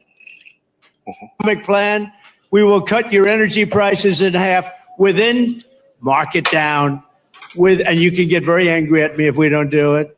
Within 12 months, your energy prices will be cut in half. My plan will cut energy prices in half or more than that within 12 months of taking office. Number one, your energy bill within 12 months will be cut in half. And that's my pledge all over the country. Beyond farmers, that's my pledge all over the country. If you vote for me, I will cut your energy and electricity prices in half within 12 months. We're going to cut them down in half. And under my plan, we will cut energy and electricity prices in half within 12 months. And that means for your homes, too. I will cut your energy and electricity prices in half, 50%, 50, within 12 months of taking the oath of office. My plan will cut energy prices in half. Within 12 months, we're going to have... Okay. Every candidate does that. Yeah. In half is ridiculous. He's just saying that. Yeah, I admit that Donald Trump is just saying shit, right? I admit that. I admit that. Yeah, but that's why he was running for... He's running. They all say the same stuff. Like no. I agree. The entire premise that he was going to do that was unfounded, right? Like I think it's for anyone to actually believe that he could do that. No one did. Oh no, everyone did. Everyone did. How? Like my power bills are crazy. There's no way I could. No one. If someone said they're going to cut them in half, I'm just like, yeah, right. They're going to go up. You know how I know that people believe the shit that Donald Trump said? It's because Donald Trump told them prior to being elected that he was going to lower prices by putting tariffs on other countries. And they believed it. They believed that he could lower prices by putting on tariffs. They didn't? The tariffs didn't lower prices at all? No, that's not how tariffs work. And see, the funny thing is that people didn't know how tariffs work. And so they voted for Donald Trump. And then after voting for Donald Trump, who put tariffs on and said that he was going to put tariffs on, there were two Google search spikes. The first one was, what is a tariff? That literally spiked. What is a tariff? The second thing, can I take my vote back? Those two things were literally, after Donald Trump won the election, those were the two highest Google search things. Why would someone think they could possibly take their vote back? That doesn't sound real. Because they don't know shit. They just believe Trump. Yeah, but no one's going to Google, can I take my vote back? Of course you can't. That's Elections literally over. The actual Google search. Google has the data. Who would Google that? Sure, 1 second. There's no way that's real. Okay. FYI, you and I have been sitting here talking for quite a while now. Have I said anything that I haven't been able to back up with proof? I don't know. I can't remember at all. Sure. How about the recent shit that I've been saying? Yeah, but I mean the gas thing, the gas prices, and that's a global thing. I've been proving every single thing that I said. I've been proving everything that I've said, and I don't say stuff that I can't prove. So you're pretty good at looking stuff up. No, it's not looking stuff up. It's about actually pulling up the information and showing the information. Thank you for the money gun. Showing the information that I know. What up, Chewy? Maybe he had intel that he could lower the power and energy like that. Maybe and then it just fell through. I mean, it's nice to politicians shouldn't promise stuff that there's so many variables. It's just like when you run for school president or whatever. You make up stuff, right? Like we're going to put a couch in the commons area, stuff like that. Just make stuff up, right? This is to not get elected. Sure, this is not an instance of like, oh, you know, class president or some shit like this. This is literally the president of the United States of America. This is the most powerful position in the world. I know, but he's not promising a couch. I get it, but he's got to promise something. He can't just say, I might be able to do this. No one says that. But he's trying as hard as he can to do it all. He's not. He's literally not. Of course, he loves approval. He loves being. He loves the center of attention. Why would he not want the approval? Sure. 1 second here. So the actual Google search, and this is coming from the actual metadata from Google. The spike surged on after the election in 2024. There was a 1,650% increase in the term "how can I?" or "what is a tariff?" Like that increased by 1,650%. And you know what was what was the second thing that was that actually completely spiked? What? I misquoted it a little bit. It's not can I take back my vote? Yeah, it's how to change my vote. That was the specific search for the Google spike. That's a stupid search. I don't know how you it's could be making this up. I don't know. Oh, okay. Cool. I'm making this like up. I got it. Don't worry about it. Hold on. I'll put this on the screen. I got Well, really, like you could just type it up on a thing. Sure. Yep. Sure. But does that not sound stupid to Google? Sure. You could just type it. You could just type it up on a thing. You could absolutely just type it up on a thing. Okay. Well, I don't know. Maybe people in the comments. So this is the Newsweek article that talks about. I don't have a second device. That's fine. Right here. This is a Newsweek article that talks about how to change my vote. Searches spike in states won by Donald Trump. This was after the election, right? And it talks about the actual searches, the Google spike. It talks about there's no indication how many people may have wanted to switch votes as a Republican president candidate Donald Trump decisively beat Democratic candidate Kamala Harris on November 5th. Volumes of searches vote change hit 100 on Google on Google Trends. So this talks about the actual time frame, how to change my vote, the morning of November the 5th at 7 a.m., reaching 100 before gradually declining throughout the day. So the next day, that morning, people started Google searching how to change my vote. So again, tell me about how I'm making shit up. That doesn't.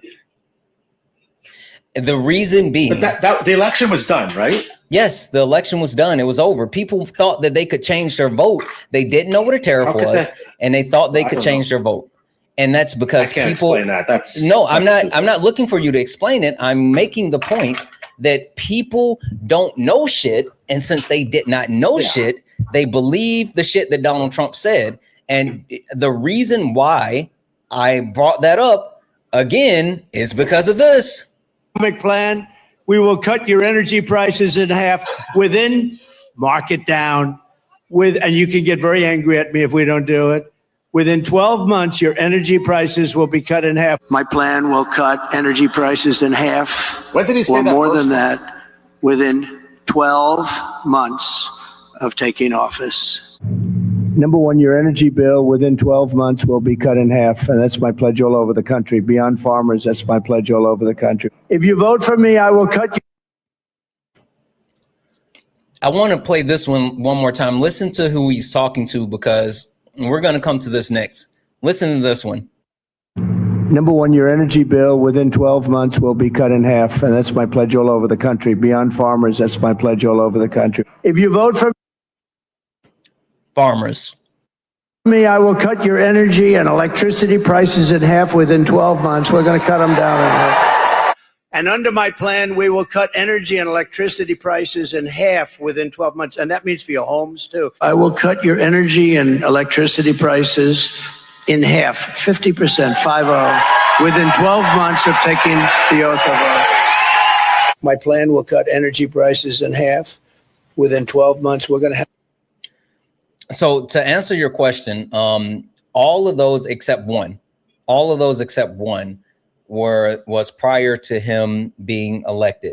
The only one that was after him being elected, and to be fair, it was recently after he was elected. It was when he was speaking in front of the Economic Club of New York. But all the rest of them were prior to him being elected. Now, Donald Trump, the people believe what Donald Trump said. And specifically, farmers believed what Donald Trump said. Like, they voted for Donald Trump because Donald Trump said these things. And you know what the most interesting thing is about Donald Trump making those proclamations and lies? Donald Trump is not only bad for the economy, he's bad for people that vote for him, that negatively impacts the economy, which then in turn negatively impacts us. Hey, do you think grocery prices are high? They're bad, yeah. Okay. That's because of Trump. Across the whole world, right? It's because of Trump. It's because of Donald Trump. So, under Donald Trump, way before that. Under Donald Trump, his first term, farmers' bankruptcies spiked 24%, actually. 24%. They literally spiked 24% under Donald Trump in his first term. Well, that's because he started a tariff war with China, and then it choked out the farming industry. And since it choked out the farming industry, these legacy farms had to sell a large portion of their legacy farms to these corporate farms. And you know who actually is like some of the biggest investors in corporate farms in the United States of America? Who? China. China has large stakes in corporate farms all around the US. Right? So not only did China benefit from the trade war that Donald Trump started, they bought up the legacy farms. And then since they owned the legacy farms was no longer selling to grocery stores. The corporate farms were selling to grocery stores, and they were able to raise prices. Boom. Prices of groceries goes up. And that's under Trump. Now, Joseph Robinette Biden came in. That's the blue. You see the blue in the middle? Did they dip with Biden or no? Boop, boop, boop. Yep. They actually did. Joseph Robinette Biden came in and implemented farm subsidies to help offset the costs of what farmers were being negatively impacted by, right? So under Joe Biden, the bankruptcies for farms decreased. Now, what was one of the first things that Donald Trump did once he got back in office? What did he do? He stopped the government subsidies to the farmers, so much so that bankruptcies, if you take a look right there, boom, boom, boom, you see like the word boom, boom, boom, right there. Bankruptcies. Subsidies like what? Like, what do you mean? Farm subsidies, land grants. If you grow specific products, then the government will give you the subsidies to pay for everything in order to grow it. And then like they get a portion of the actual products after they're sold. Yeah. Donald Trump on day one signed executive orders pausing multiple fundings, including those farm subsidies that were given under the Biden administration, and bankruptcies for farms jumped up again, 46% in 2025. No, but how could that be? Because Donald Trump stopped the farm subsidies. It says that? Yes. Where's this order that he signed? The executive order, he signed the executive order pausing all funding that was approved under the Biden administration. That was one of the first EOs he signed. And farmers were literally screaming, begging, and crying for Donald Trump to please release the subsidies because they couldn't make it and they weren't getting paid. Like farmers in Arkansas. I'm sorry?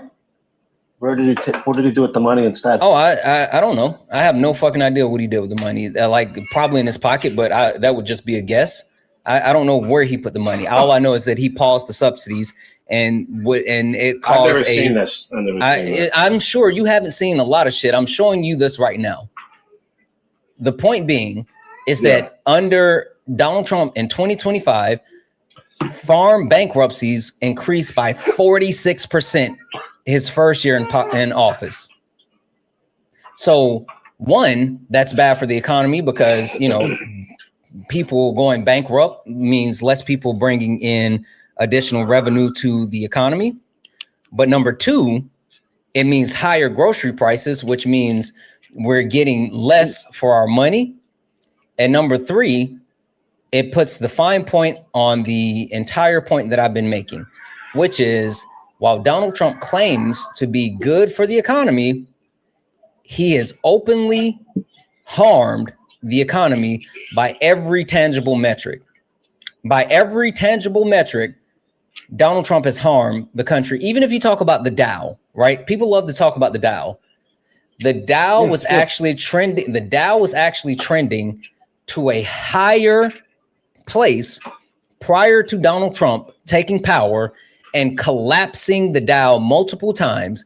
If Donald Trump would not have introduced tariffs in Liberation Day, the trend of the Dow would have continued higher than what it has done since Trump has been in office. So the point that I'm trying to hit 50,000 with Biden.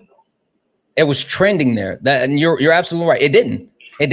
But also, if you take a look at the multiple collapse, it collapsed multiple times before hitting 50,000. The funny thing about the economy, and the reason why I've been sitting here talking to you about like the multitude of like what makes up the economy, it's because when you just sit here and you lean on the economy is not something that everyone has the ability to get into. Not everyone owns stock. And outside of 401k, I think it's about only 10% of Americans, somewhere around there, like a very, very low percentage of Americans outside of their 401k have any type of actual stock. So when you talk about when you talk about the actual, no, it's just facts. It's just facts. But when you talk about the actual economy, me for an endorsement. I give an endorsement. Sorry. When we talk about the economy, when you talk about what the country has been going through, you've seen more days like this. Sorry. More days like this.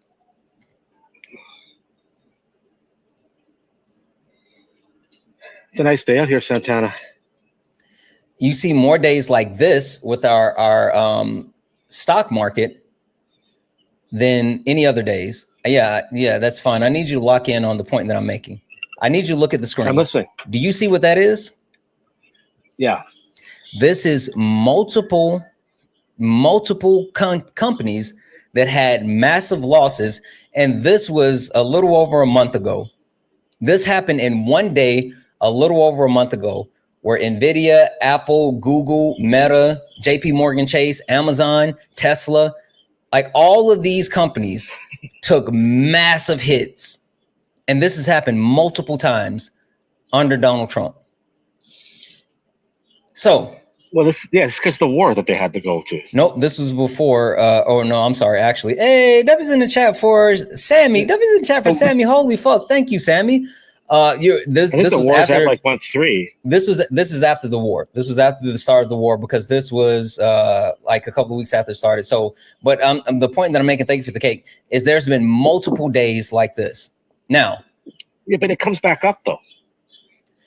The point being is that we didn't see days like this under Biden. There was no, outside of the actual pandemic time frame, there were no days like this under Biden. None. Yeah. There was none. Not one total collapse. Well, there wasn't the strait that they're blocking. Okay, cool. I mean, wait. We can get to that. We can get to that. But before we do, I want to actually tick off a box, right? So just to kind of land my plane here, can you admit that Donald Trump is bad for the economy? No. Okay. No. So you're even though I've shown you the multiple indicators that show that Donald Trump is bad for the economy, I've shown you inflation. Hold on. I've showed you inflation, unemployment, gas rates. I've showed you the impacts to farmers. I've showed you the negative impacts to the stock market. And with all of those things, you're still saying that I even showed you the lies and promises that Donald Trump made. You're still saying that you're unwilling to admit that he's bad for the economy. No, he's good. Okay, perfect. Perfect. Want to see my portfolio? No, I have no interest in your portfolio, but perfect. So I think now we have officially hit all three boxes. You have absolutely proven that you are mindless by denying the fact that he's bad for the economy. You're moralist because you started by saying that you're a Christian and now you have denied your Christianity, and you are a sheep. You're a sheep because I laid out the premise that I could prove to you that Donald Trump was believed in Nazi ideology, and he was actually and putting people in place that were Nazis. And you said, even if I didn't show, even if I showed you the proof, hold on. You said, even if I showed you the proof, you wouldn't believe the proof. So you completely ticked off every single portion of the prompt. You completely it can't be real that he's an anti-Semite when he's siding with again, you said even if I showed you the proof, you wouldn't believe it. So there's no point of me walking you through that. No, there's literal proof, but you've already said that even if I show you the proof, you won't believe it. So again, that's why you're a sheep. Like he said one thing. If he said one thing, or it's not one thing. I told you he's siding with Israel. No. I don't care about you trying to cope. Right now, what you're doing is cope. You're literally trying to cope. I have no interest in cope. I told you that I had the reason why I tried to make that deal with you is because I had a list of things that I was going to detail, and it was going to take time. And I said, if I was going to go through that effort, then I needed you to be willing to stop supporting him at the end. And I even made the deal with you that if I couldn't prove the shit that I was going to say, I would become MAGA. I said that. I literally said that the deal is either at the end of me laying out all the stuff. Nope. We're past that. I made the deal and you said no. And you said, even if you show me the proof, then I won't believe it. So we've already proved the prompt. Now, with proving the prompt, I want to give you an opportunity to talk about something that you've been like jumping up and down trying to talk about, right? Which is the war, right? You've been wanting to talk about the war. That's fine. We'll talk about the war and I'll dismantle that entire thing. But before we do that, I got two things. One, I got to say a couple of thank yous. And then two, I want to let the chat know, hey, chat, you know what time it is.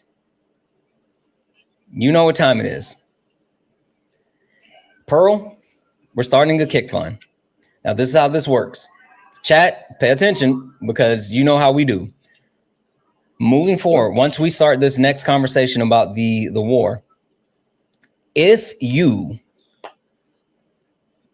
antagonize the chat, don't provide facts, or are insufferable, they will pay to kick you. So the only thing that you have to do to be able to continue to have this conversation is give factual based information. Don't antagonize the chat and make sure you're just not an asshole. That's it. It's super simple. Prove the things that you say and don't be a jerk. Now, chat, again, remember, this is not based off of any of the conversations that we've had so far. This will be based off of the next conversation that we have moving forward. And remember, if you want to add to the kick fund, it has to go through the Cash App, PayPal, Venmo, pay links and link tree in the bio. Santana speaks for you. That's how we do the kick fund. But remember, it's for the conversation moving forward. So give me 2 seconds, Pearl. I'm going to thank a couple of people, and then I'm going to give you the floor to lay out your argument when it comes to the war. Okay? No. All right. Let's see here. W's in the chat for Toasty. Toasty sent a $10 super chat to say, as an ex-moron, thank you for doing this. It heals something in me. Christians do this, and it's always bothered me since I was little. Preach no hatred, but are actually they hate people who are different. That's a fact. W's in the chat for Kofi, who sent a $9.99 super chat to say, I know your works. You're neither cold nor hot. What that you were. I'm not sure that's what you're trying to say. I'm just gonna say that you were neither cold nor hot. So because you were lukewarm and neither hot nor cold, I spit you out my mouth. Revelations 3:15-16, which is absolutely true. Him saying that he's a part-time Christian, like literally the Bible says you can't do that. You can't be lukewarm. The Bible literally says that. W's in the chat for Stacy for the $1.99 super chat to say, meanwhile, the kids in the country are hungry. Facts. W's in chat for Miss Donna for the $5 super chat to say, good morning, Santana. Just saw this on Facebook. I think it's a very appropriate discussion of MAGA. MAGA is the skid mark on the thong of America. I agree. W's in the chat for the super chats. W's in chat for Mia for the $5 donation saying Eddie Vedder. I don't know who Eddie Vedder. Eddie Vedder would smack this guest. I don't know who Eddie Vedder is. I'm gonna have to look that up. W's in the chat. Oh, okay, got it. W's in chat for Tino for the $5 donation saying just how closely related are his parents? Thank you for all that you do, Santana. Thank you. W's in the chat for Trey for the $5 donation saying my family has been farming for almost 150 years. Thank you for sticking up for us. Absolutely, friend. Absolutely. Like, we're calling them out and we call them how we see it. And W's in the chat for Elizabeth for the $1 donation. I wish I had more. You're fucking awesome, Elizabeth. Thank you for the $1. This dude needs to go. He fucking does. But we're gonna have that opportunity in just uno momento, my friend. W's in the chat for Toasty for the $2 donation said, oh shit, Mormon. W's in the chat for Toasty. You said Mormon, not moron. My bad. For some reason, it's because I was talking to him and I was thinking moron. W's in the chat. All right, guys. If you'd like to support the live, you can do so. Cash App, PayPal, Venmo, pay links and links are in the bio. Santana speaks for you. If you're over on YouTube, you can send a super chat and I will read that out. 1.7 thousand people hanging out here. Look up at the top, guys. If you see the word follow up here, you're not following me. Hit that follow button. We're on our way to 200,000 followers. We only got 35 new followers on the stream. I know for a fact that we have more than 35 people that are watching that have not followed me. So please, please, please hit that follow button, turn on notifications so you know when we go live. I go live every day and we do all type of different stuff. So please hit that follow button, turn on notifications. If you're over on YouTube, make sure you hit that thumbs up. If you look up in the top corner under my name where it shows how many people watching, if you click on that, it'll give you the option to hit that thumbs up. We should have as many thumbs up as we have people watching. So please give me a follow on both places and we'll go from there. Last but not least, if you are a Trump supporter or disagree with anything on the background, get in the box. We're only looking for some debates. Only request up if you're a Trump supporter, disagree with anything on the background. We're only looking for some debates. If you're over on YouTube, Twitch, Instagram, or even Kick, and you want to debate me, the only thing that you have to do is click that message in the link in the pinned message, and I'm even dropping it in the chat again. You don't have to leave your safe space. You can just click the link and get over here and debate me. All right, Eddie. You officially have a bounty on your head, a bounty of $150. Guys, if you want Eddie up out the paint, Cash App, PayPal, Venmo, pay links in the link tree in the bio. Santana speaks for you. $150 kick bounty. All right, lay out your premise when it comes to the current war in Iran. I mean, what's the biggest threat to the West is terrorism, right? It's the Republican Party, MAGA, Donald Trump, the United States of America. The United States of America is the biggest threat to the West.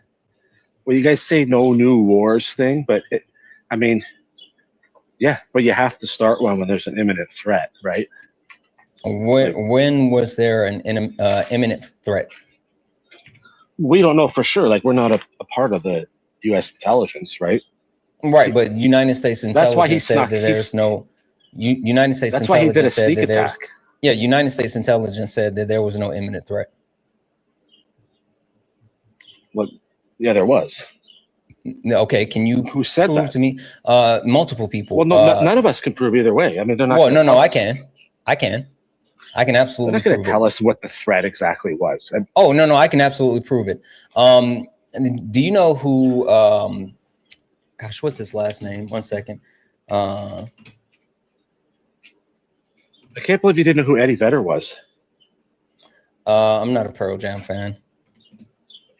Yeah. Do you know who Joe Ken is? No, who's that?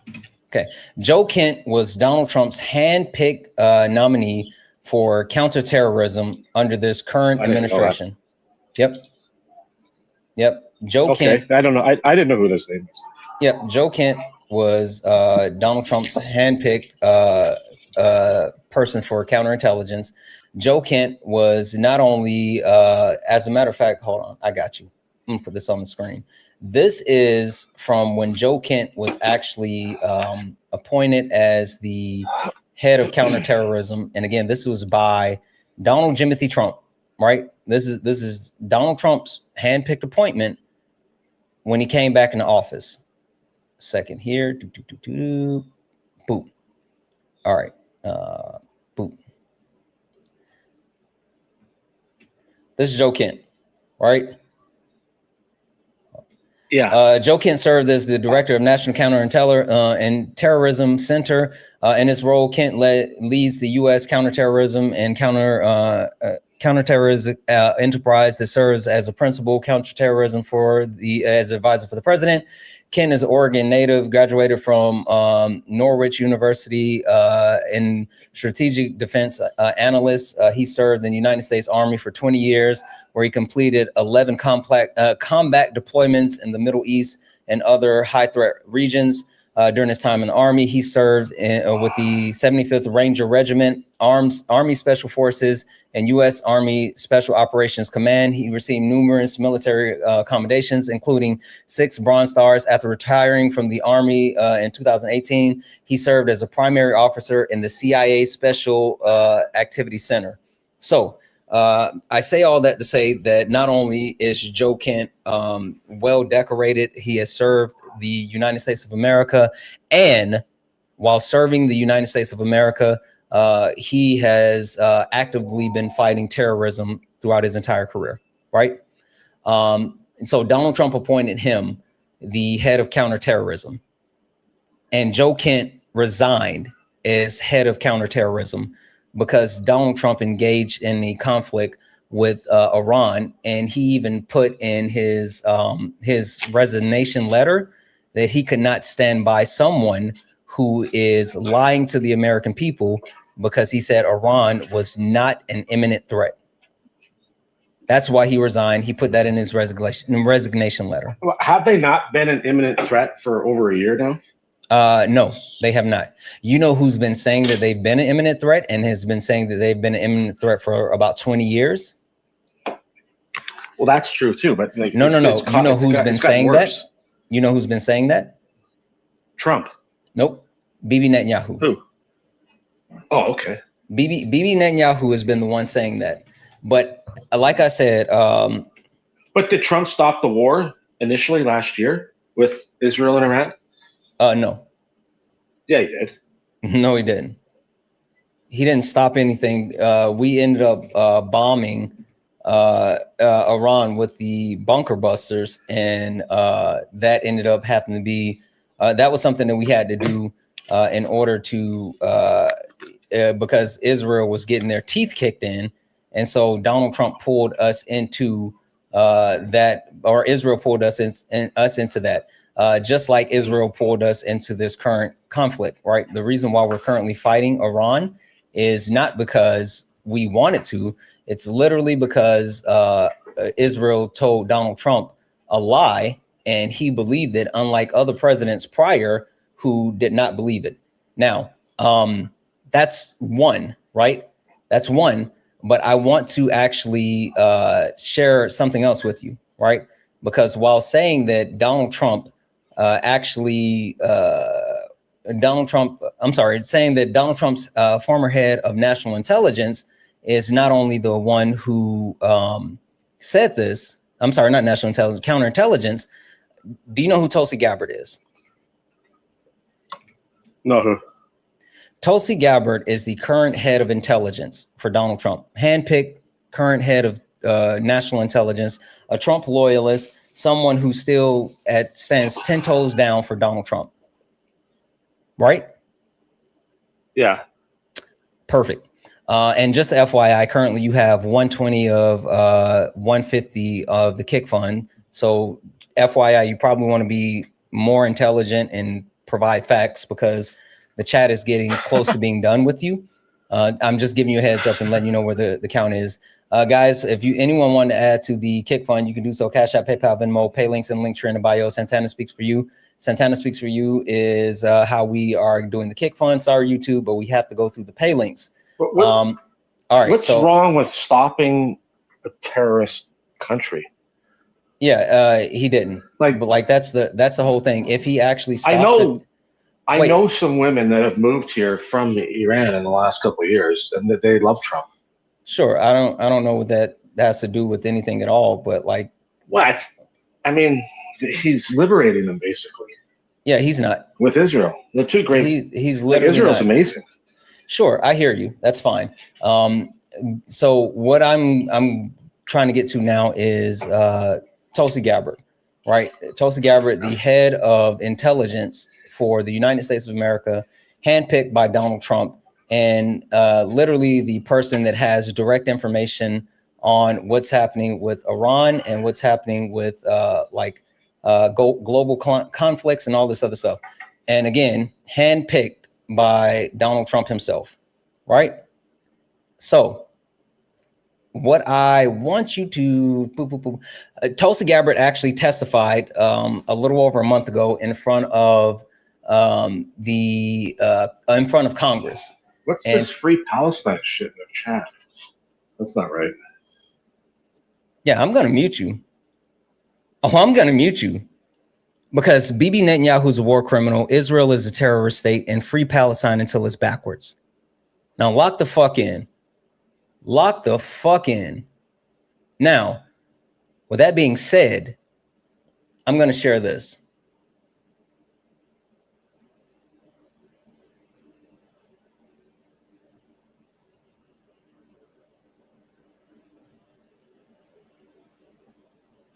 This is from Tulsi Gabbard testifying in front of Congress about Iran.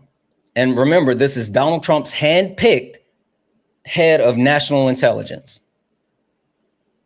The IC continues to assess that Iran is not building a nuclear weapon, and Supreme Leader Khamenei has not authorized the nuclear weapons program that he suspended in 2003. Hold on. Why can't I make that louder? The volume is low. Chat, could you guys hear that okay? For some reason, the volume was super low for me. Can you guys hear that okay? Because the volume was like super low for me. Yeah, it's a little soft. All right, we're gonna play it one more time. Hey, Pearl, I want you to come back in. I want to make sure that you can hear this. I don't think the volume can go up any louder. I think it's just this because it has the volume up as high as it'll go. Yeah, that the volume is up as high as it'll go. Let's see. Yeah, play it. Sure, give me a second. You sound good. Sounded perfect. Yeah, the volume will go as high as it'll go. So I'm going to replay this though. The IC continues to assess that Iran is not building a nuclear weapon, and Supreme Leader Khamenei has not authorized the nuclear weapons program that he suspended in 2003. The IC continues to monitor closely if Tehran decides to reauthorize its nuclear weapons program.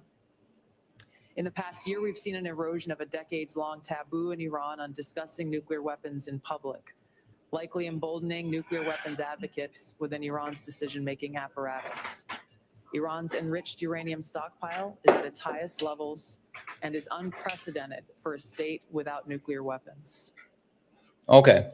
Talk about so the point that I wanted to bring up there is twofold. One, to point out the fact that she openly had to admit that they did not have a nuclear stockpile, right? And number two, the fact that she tried to actually hide that by saying, oh, they're openly talking about nuclear weapons, while at the same time talking about the fact that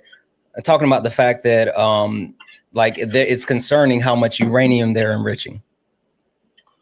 So even Donald Trump's handpicked people who have direct knowledge, access, and information are all saying, no, that's not true, that there is no nuclear threat. There was no imminent nuclear threat. And also there was no nuclear imminent threat since prior to 2008. So but it's been needed to be done for a long time. Sure. Can you provide any factual information to prove that they were a nuclear threat? Well, who was that woman there? Did he fire her before that? No, he didn't. That's Tulsi Gabbard's. I told you that was Tulsi Gabbard, the head of national intelligence. She's still in place. She's still a Trump loyalist. And she tried to run coverage after she said what she said. You know what? It's fine. Complicated. That shit's complicated. It's fine. It's fine. I mean, it's fine. Hold on one second. We don't know as much as the government knows about Iran's threat and stuff. It's complicated stuff regardless, right? Sure. Give me a second. Actually, you know what? It's fine. Let's do this. I want you to tell me really quickly about but there's more going on than we even know, right? Sure. Like you have conspiracy between theories. these countries. Hold on. Well, it's not a conspiracy. Hold on. One second. So you keep saying for some weird reason that weird reason that you support Israel, right? You said that. Yeah. Right. And you were saying like, what's the Free Palestine stuff in the what is that? Sure, one second. Oh, sorry. Free Palestine stuff that's in the actual comment section. Right? Now, what I'm going to do. You were talking about Nazis before, so I was just. Sure, that's fine. What I want to do is I'm going to actually start a poll. It's a quick 1-minute poll. Guys, check the poll, right? Check the poll up in the top corner. Now, you support Israel, but we don't support Israel here because Bibi Netanyahu's a war criminal. Israel is a terrorist state, and free Palestine until it's backwards, right? With that being said, how could you think like that? Oh, because it's the fucking truth. It's because it's the fucking truth, right? I didn't. But what's even more interesting is that you, for some reason, don't think it's a fucking genocide that's occurring. But it's fine. It's fine. It's fine. What I made a decision to do is to open up a poll here on TikTok, right? And guys, the poll is up in the top right-hand corner. There's about 10 seconds left in the poll. Who attacked who at the rock concert festival? October 7th? That's what you're referring to? October 7th?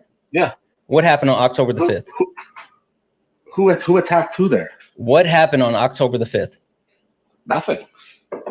Oh, you just don't know shit. Got it. You consistently proven that you don't know shit. That's fine. That's fine. I'm going to do this, right? I'm going to actually, I'm going to learn you something, right? I'm going to tell you what happened. First and foremost, the first thing that I want to tell you what happened is that my chat made a decision. My chat made a decision that they officially want to ship this. Tells you what happened. It's fine. It's fine. Don't worry. I got you. My chat made a decision that they want to actually shift this from a kick fund to perma-ban, right? Perma-ban. And since the chat has made a decision that they want to shift this from a kick fund to a perma-ban, because you fucking support a genocidal state. I got other. No. You fucking support. No, you do. You do, because you support. Not only do you support fucking Israel, but you want to talk about this more. You fucking support Israel and the United States of America, two fucking genocidal states. That's fine. You now officially have a perma-ban on your head. And we are now actually, let me update this because W's in the chat from Miss Donna that just added again to it.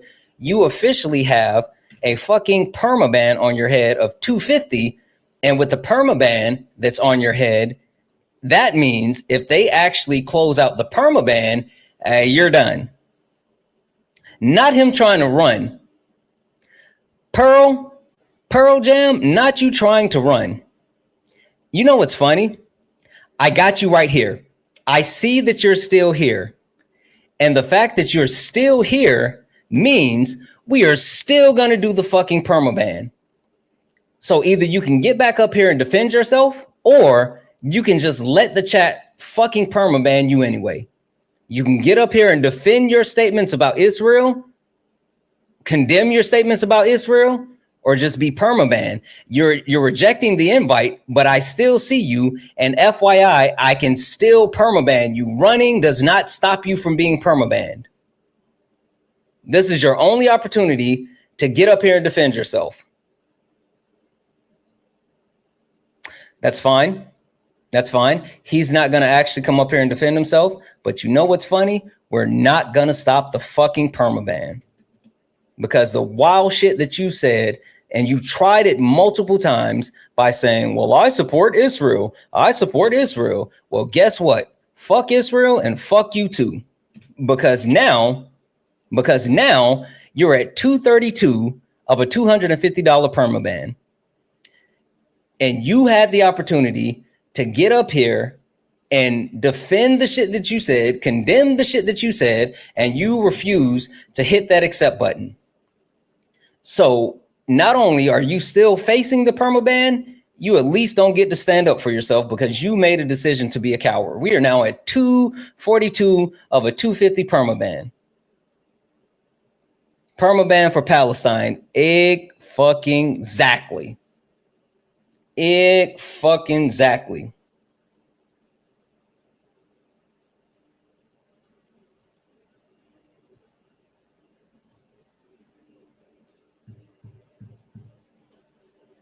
Floor is yours. Hey, good morning. Did you say fucking good morning? Yeah. We've been talking this entire time, you donut. Yeah, I was introducing myself. Okay, that's fine. You have $8 left to save yourself. Would you like to say anything that would actually? There's a lot of anti-Semitism in here, so I don't want to get into that. This has nothing to do with anti-Semitism. Yeah, it does. No, it doesn't. No, it doesn't, because there's a huge difference between condemning Bibi Netanyahu, the fucking state of Israel, and the people like you that are supporting the genocide of Palestinians.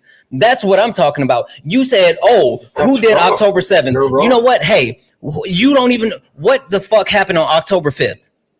Nothing did. Yes, the fucking IDF murdered Palestinians in the Gaza Strip. They were in the area that they should not have been and murdered Palestinians, which spearheaded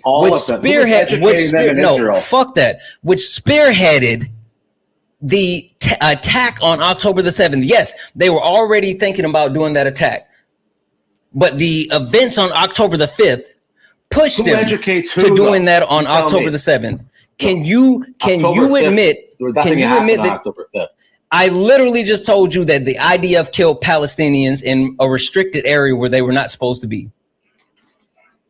Well, what were they doing there? Were they trying to try October 7th early? No, they were there where they weren't supposed to be. They said, oh, there was an actual car chase and they were chasing someone, but yet they never caught the person that they said they were going to chase, or chasing, never provided any proof of anyone that they said that they were actually chasing, and they murdered Palestinians.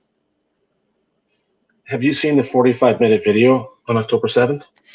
Can you acknowledge what I just said? You keep going back to the 7th. What happened first, October the 5th or October the 7th? I never heard about this October 5th. I know you fucking didn't. But the question that I had, sounds like they were trying to start early. You literally just said you've never heard about it. Ever. Hey, Pearl. October 7th Hey, Pearl. Fuck you and fuck Israel and your actual ideology. It's fine. I don't care. You just admitted that you don't know anything about October the 5th, but then now you're making up things about October the 5th. But it's fine. It's fine, Pearl. It's fine. It's fine. Well, it's fine. I apologize. Pearl, I apologize for cursing just now. I apologize for screaming F you. I should not have done that. And the reason why I should not have done that, because you are absolutely nothing to me now. You're literally nothing to me now. Not one thing, not a singular thing to me or to my chat. You're nothing. You're less than nothing. You're literally less than nothing now.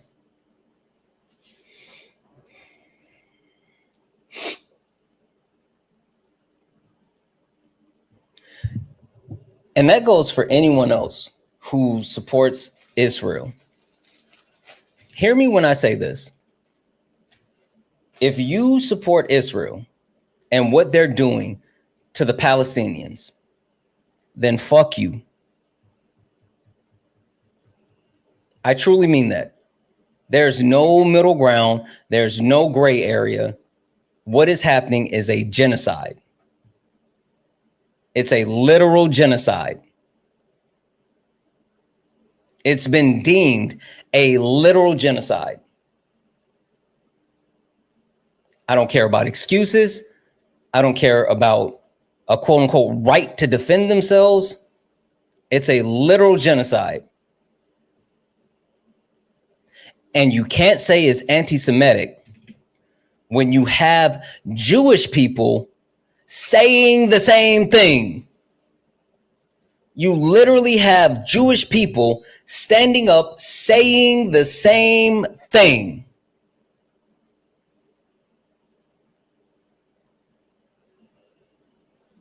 It's not about being anti-Semitic. It's about a terrorist state that's backed by another terrorist state ethnically cleansing an area.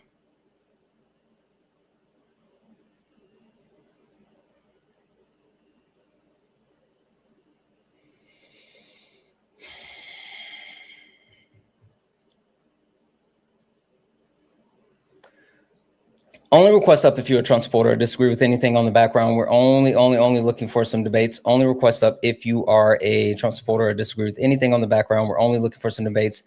If you're friendly, tap the screen, share the live, send your daily heart me. It's only one coin. It will boost the live and push us out to the FYP.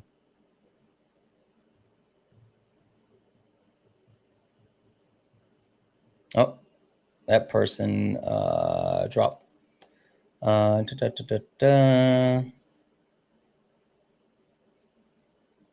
Corny, you said, and Biden administration helped fund. Cool. Let's talk about it. I'm going to send you an invite.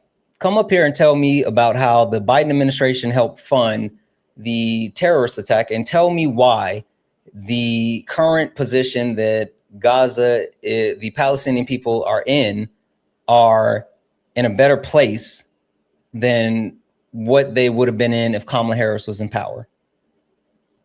Come up here and explain that to me. I sent you an invite. I muted you and I sent you an invite. Come up here and explain that to me. You said the Biden administration helped fund it. So do you think that they would be in a better position today if? No, sir. Okay, so we can admit. Sir. I'm very liberal. I was sad to see that all of that was happening under the Biden administration. I was sad to see that America continued to fund Israel. Did you vote for committing genocide? I did. You did. Okay.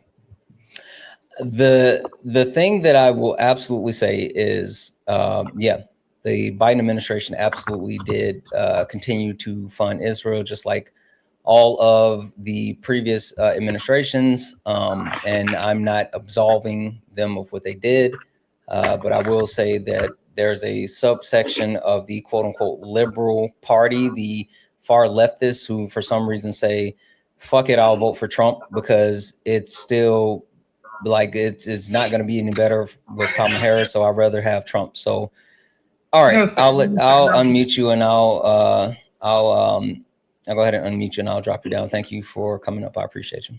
Sure. Hi, are you a Trump supporter or disagree with something on the background?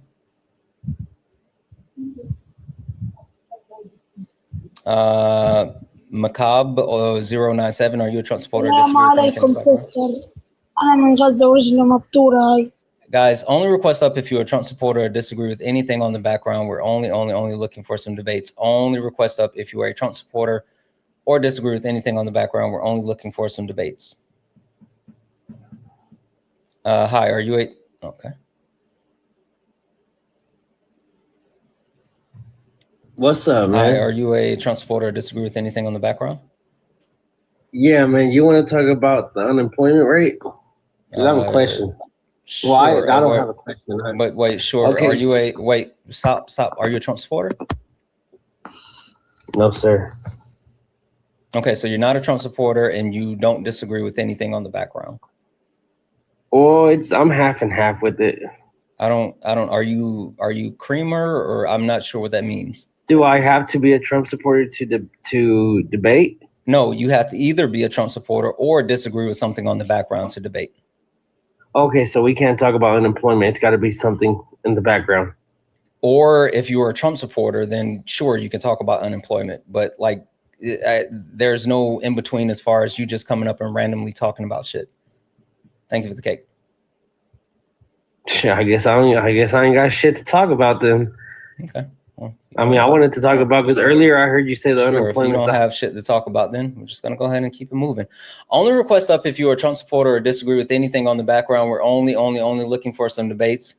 Only request up if you are a Trump supporter or disagree with anything on the background.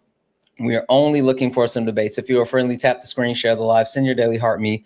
It's only one coin. It will boost the live and push us out to the FYP. If we can knock out the daily gift goal, it's the donuts. It's the donuts. Can we knock out the daily gift goal? That'll help boost the live as well. If you look up in the top corner and you see the word follow, that means you're not following me. Hit that follow button. Hit that follow button, turn on notifications so you know when we go live.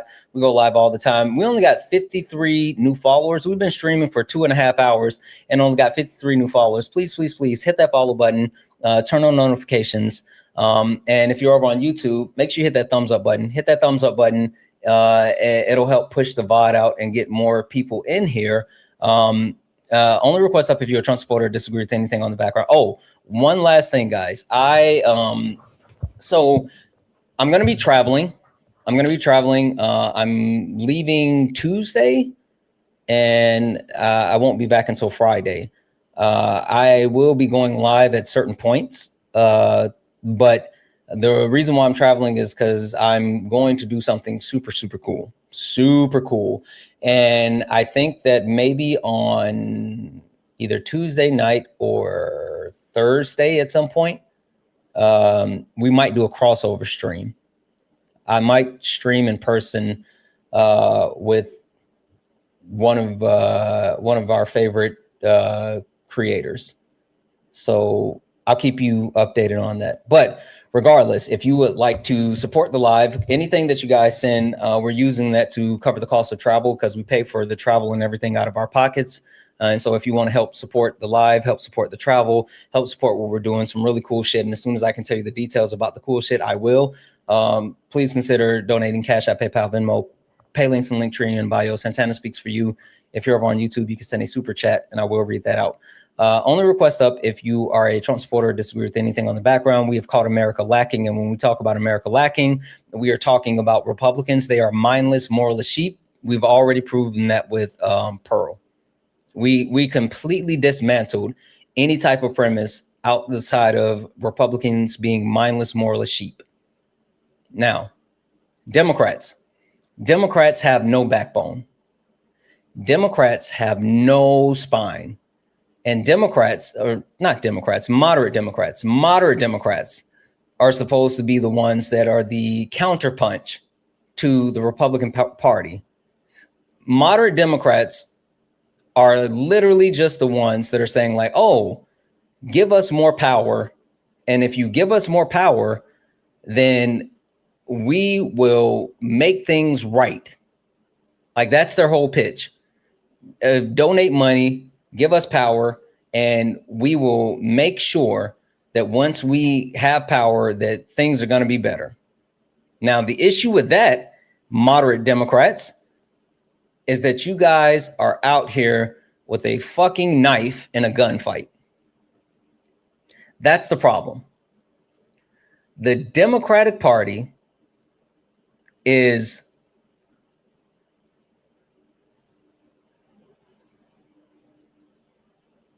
holy shit.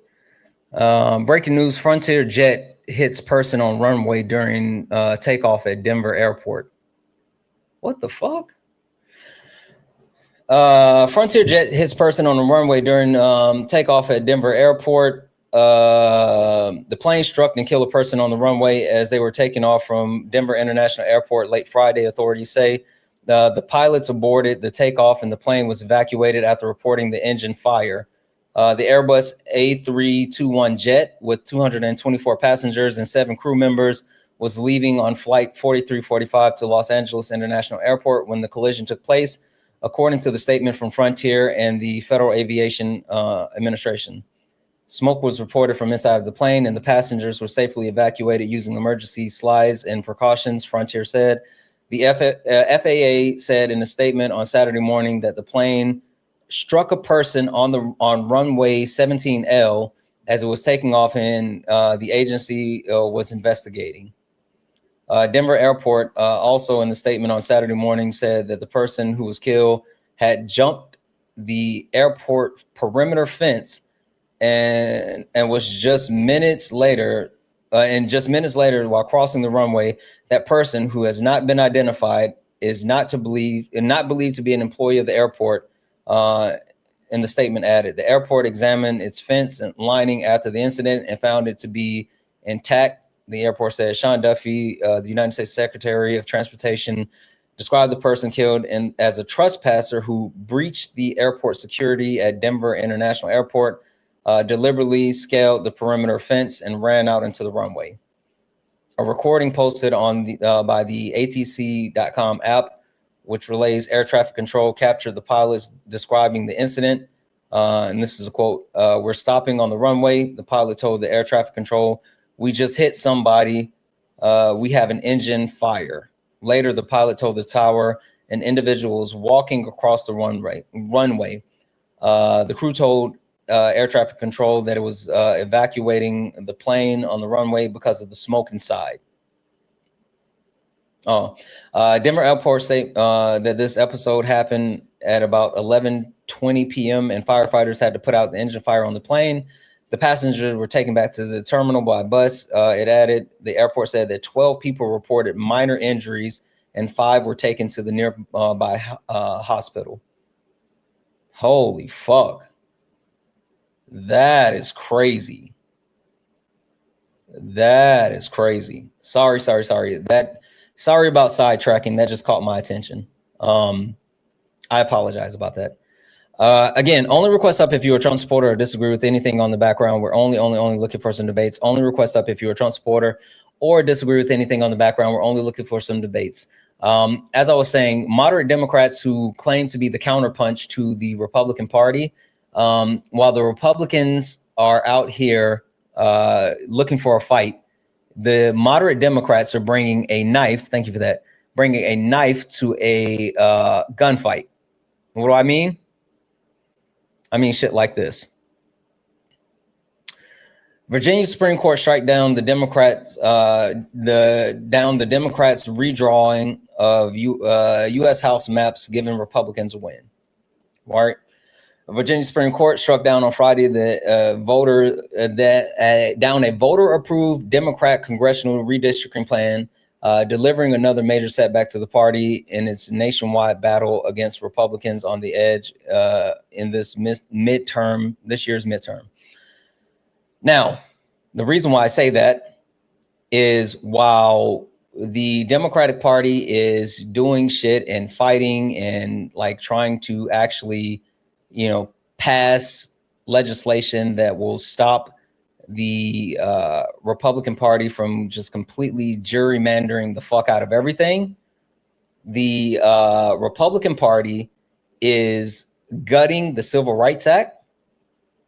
But at the same time as gutting the Civil Rights Act, they're doing shit like this. Let's see. Or you know what? Hold on a second. Let me go pull this from here. One second.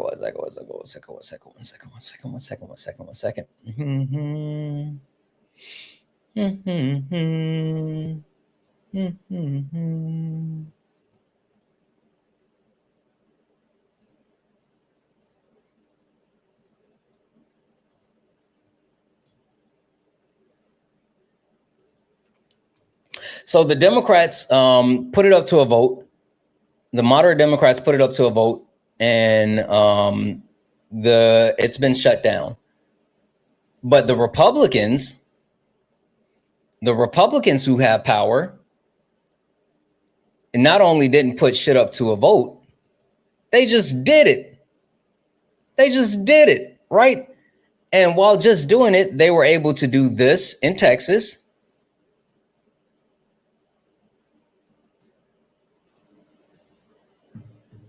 Right? If you take a look, those little blue spots, those are the Democratic areas in Texas. So this is what they did to Texas. Now, that's just Texas. They didn't stop at Texas. This is what they did in Florida.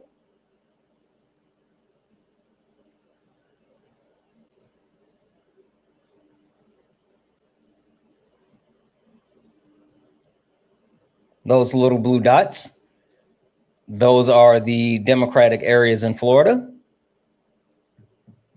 right? And this is what they did.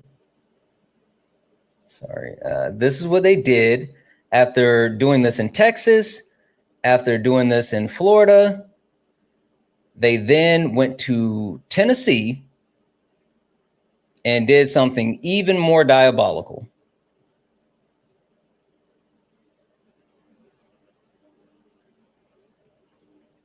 This is Tennessee.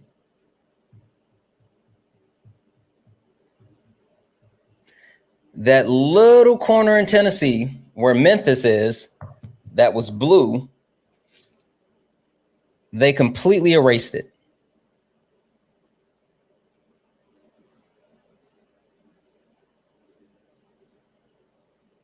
They completely erased it.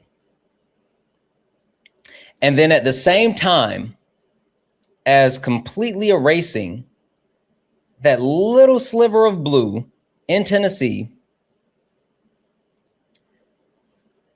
they had a town hall meeting. And people were showing up and they were mad. They were mad. They were chanting. They were chanting at the members of Congress in Tennessee. They were chanting, "No Jim Crow, no Jim Crow." They were chanting, "No Jim Crow." And as they were chanting, "No Jim Crow," those members in Tennessee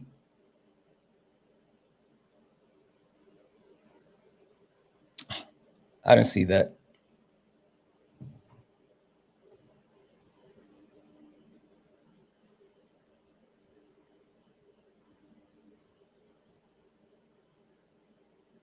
Those members in Tennessee, those congressional members in Tennessee, while they were chanting "No Jim Crow," made a decision to look at the actual the constituents that were outside chanting and laugh in their face. When I tell you they literally laughed in their face as they were protesting what was being done in Tennessee.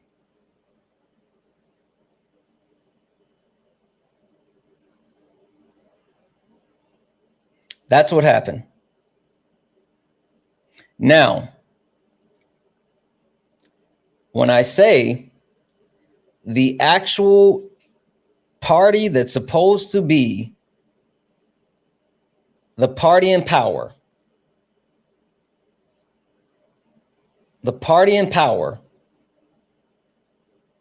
the Democrats, while seeing the Republican Party literally, not figuratively, literally stealing power, disenfranchising Americans,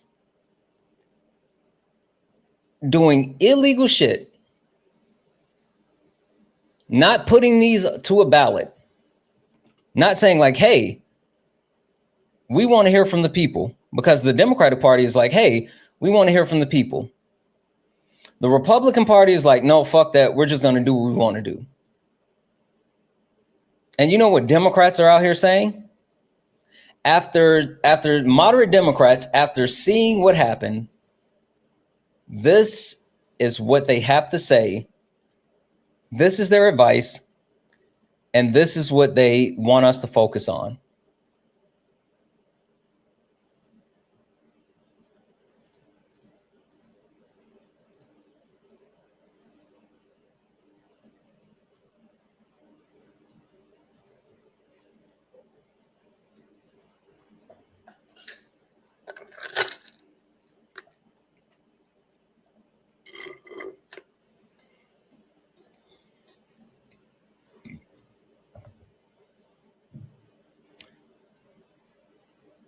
Better? Sorry. Better?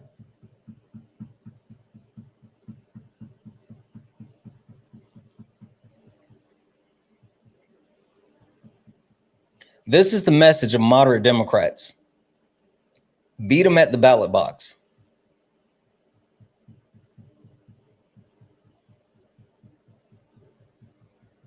Well, I believe in electoral politics. I believe in voting. And yes, we should absolutely take back power. We should vote. I absolutely believe in that. I believe that moderate Democrats, this is their only plan. This is their only action. This is the only thing that moderate Democrats have to offer. You said, don't cry. Oh, you're a troll. The XH, whatever the fuck. You got 0 followers and you're following no one. I'm just going to block you. Come back on your main account and then we can talk. Come back on your main account and then we can talk. I just blocked you. So if you're someone that claims to be a moderate Democrat, I caught you lacking without a backbone, without a spine, because you're allowing the Republican Party to dismantle our country. And the only response is, we got to vote harder, guys.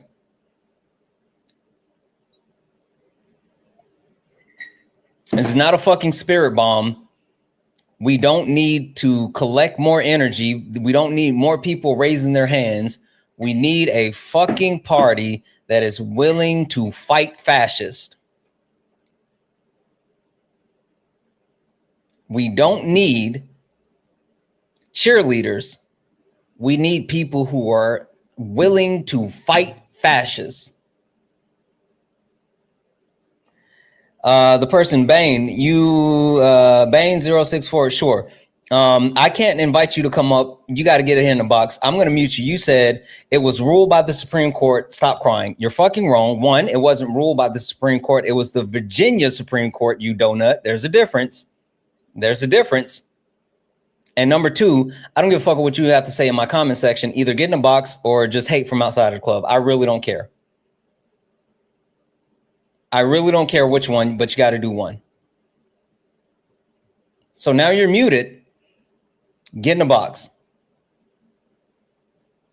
This weirdo right here. I don't understand why these bots keep coming in with like the, I'm paying people bills. No, the fuck you're not, you bot. Get out of my comment section. So if you consider yourself to be a moderate Democrat and you think that this is the way to go, come up here and debate me. Because I caught you lacking a spine and you prove it. Now, who else has been caught lacking? Men. God damn it, guys. It's us. We're the problem. Men, we are the problem. We're the problem. And notice I'm not saying you, because I'm a man and I count myself into this entire thing. And we're the problem. Men don't understand consent. Men do not understand consent. Men try to pretend as if they understand consent. They don't. Now, Republican men don't actually give a fuck about consent because, you know, rapists, they support them anyway. But men as a whole, we don't understand consent. And I'm not just talking about consent when it comes to like relationships, partners. I'm talking about consent as a whole. And if there's any man that's out there saying, oh, I understand consent, that's not true. Men understand consent. Get up here and tell me about it. Get up here and tell me about it. Because there hasn't been a man yet that's been able to clearly articulate consent and then shows that it applies to men. That includes me.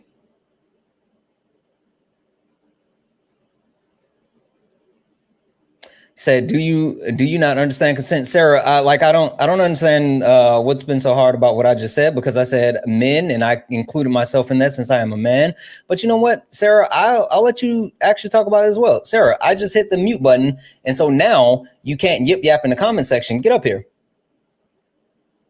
Come up here and tell me how men understand consent.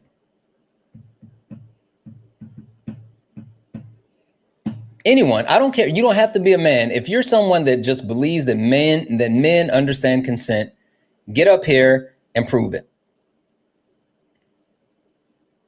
Yeah, that's what I thought.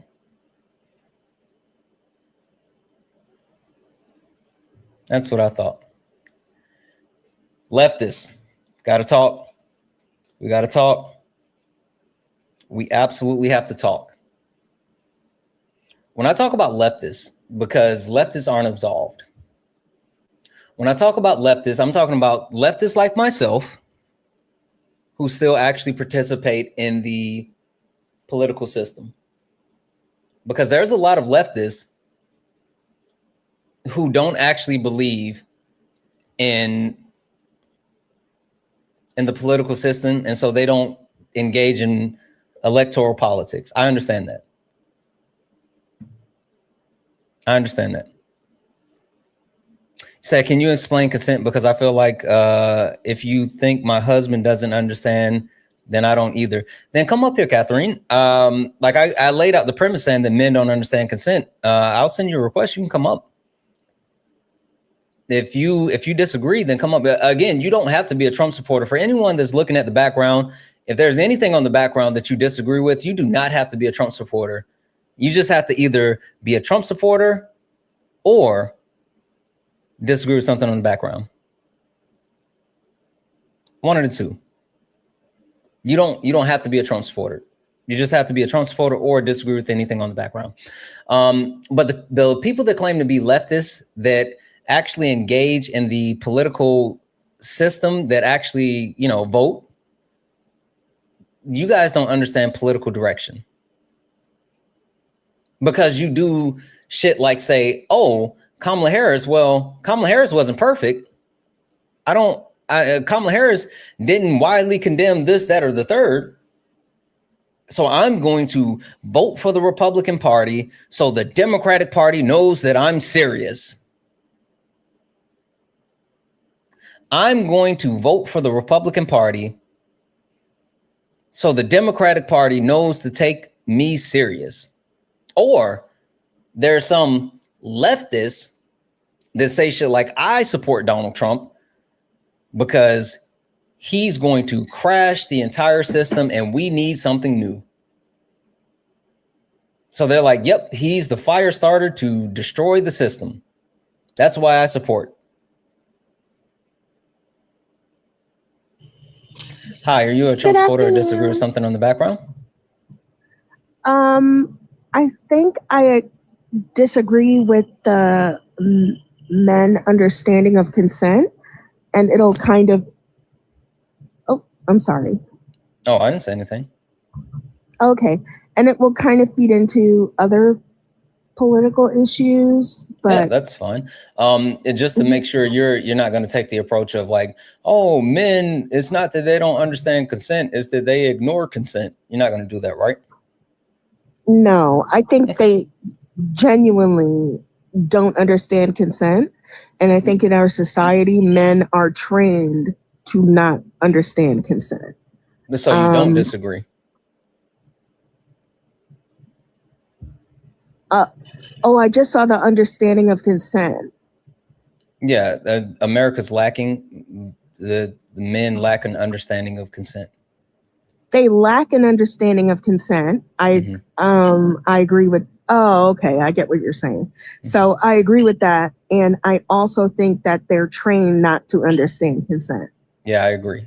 Like the only way that you would debate that point is if your stance is, yes, men do understand consent. But so unless you're saying yes, men do understand consent, then you and I don't disagree. Yes, but is it possible for me to say something else? Well, do you disagree with anything on the background? The moderate Dems thing. Okay. So you think that moderate Democrats aren't spineless, weak, and that we should actually allow them to continue to lead? Not necessarily. I mean, we have to think back to the civil rights movement. Right. I mean, that's fine, but I need an understanding as far as your disagreement, because I don't want to get into it if we don't actually have a debate. So is it your premise that the moderate Democrats are not spineless or weak, and you're good with having the moderate Democrats have the position of power within the party? I think you're getting moderate Democrats confused with corporate Democrats. It's the same thing. Okay, so you think that's the same thing? Okay. Yep. So I think we can debate. That. We can debate on that. Give me 2 seconds. Let me get caught up on some thank yous, and then I'll give you the floor. Okay. Okay. All right.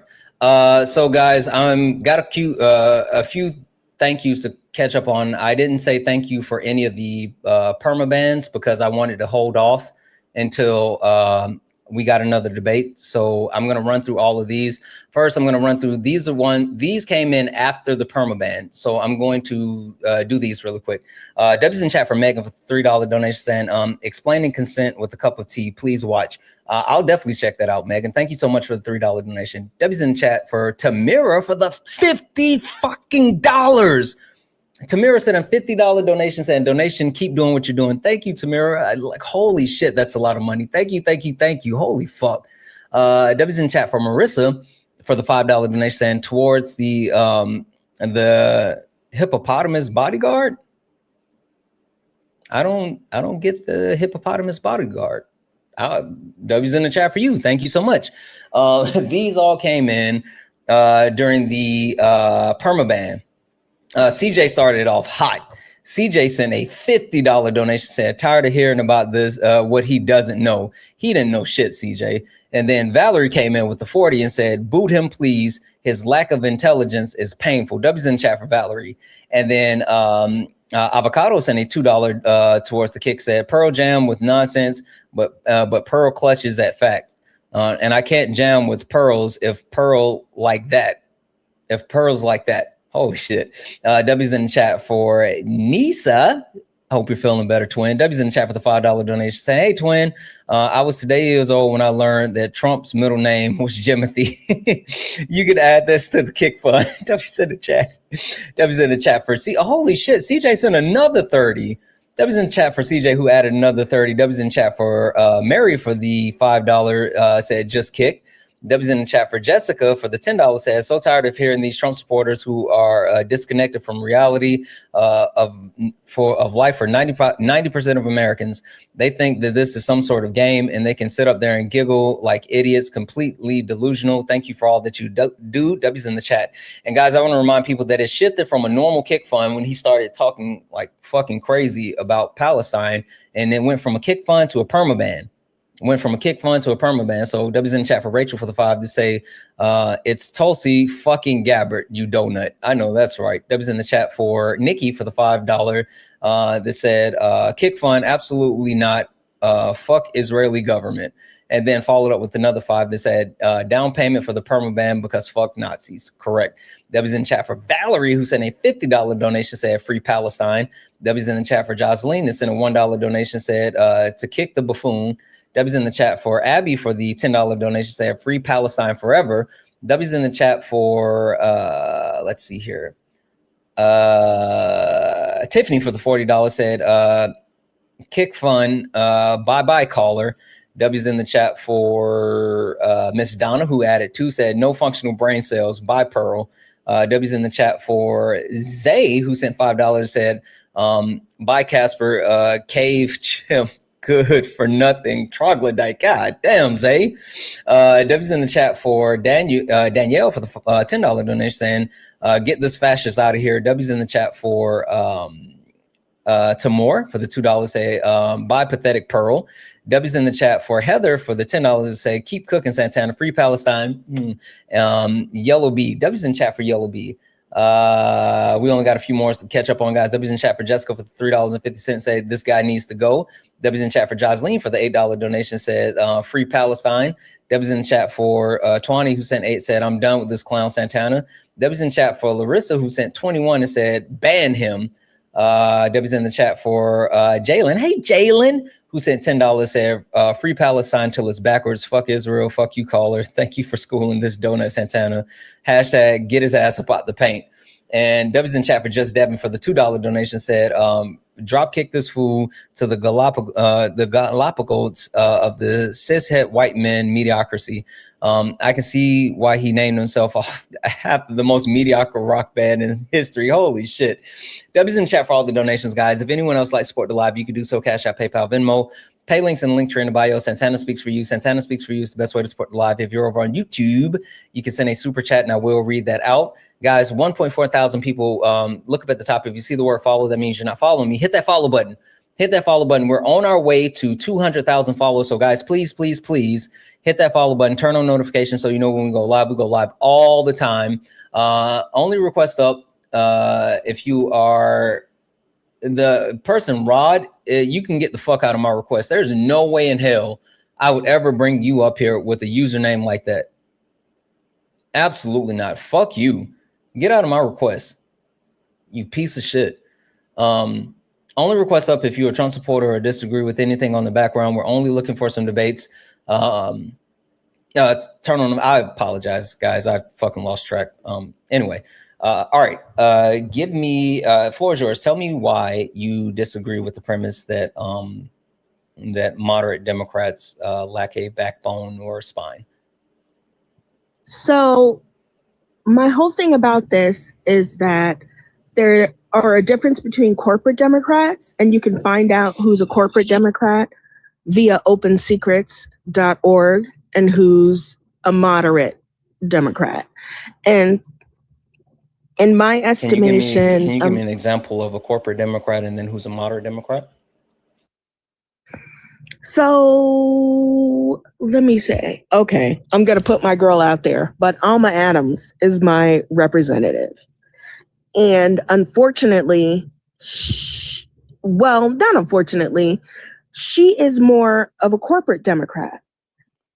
Kind of a person who submits no bills, who doesn't support anything directly.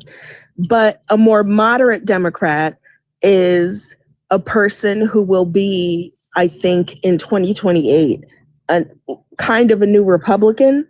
Like, all of us will be leftists, but to what extent are you a leftist? I think that's what it is. Okay. I got a question for you. Mm-hmm. If you see a situation where, let's say there's a situation and someone has a gun and they're getting ready to rob a gas station, and you see the person, you see the gun, you see everything that's happening, you have the ability to call the cops to stop it, and you just say, not my business, and walk off. And then the person takes the gun, goes in and robs the store. Who's responsible for the store being robbed?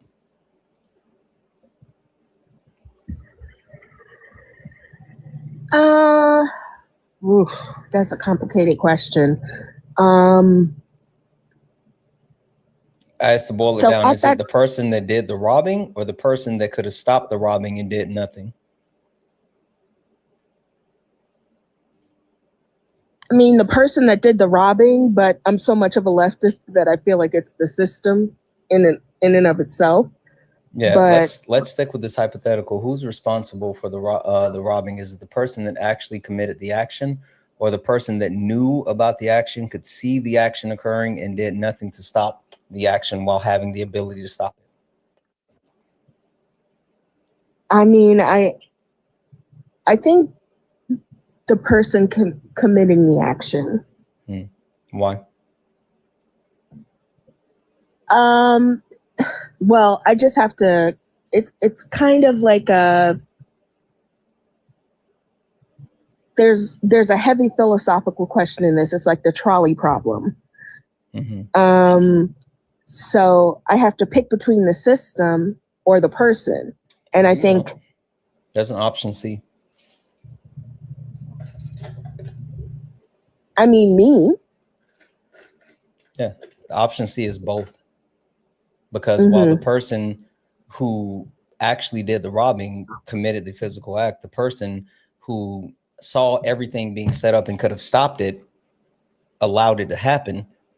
And so since there's two parts of that, while there may not be the same amount of quote unquote direct blame to be divvied out, they're still both responsible. So while you sit here and talk about like a corporate Democrat who does nothing and doesn't pass any bills or whatever the case may be, and you talk about a moderate Democrat, which is, you know, actively just being a Republican light, and you say like that's one or the other, I say they're the same thing, because both of them are actively allowing fascism, whether not directly fighting fascism or actively supporting fascism.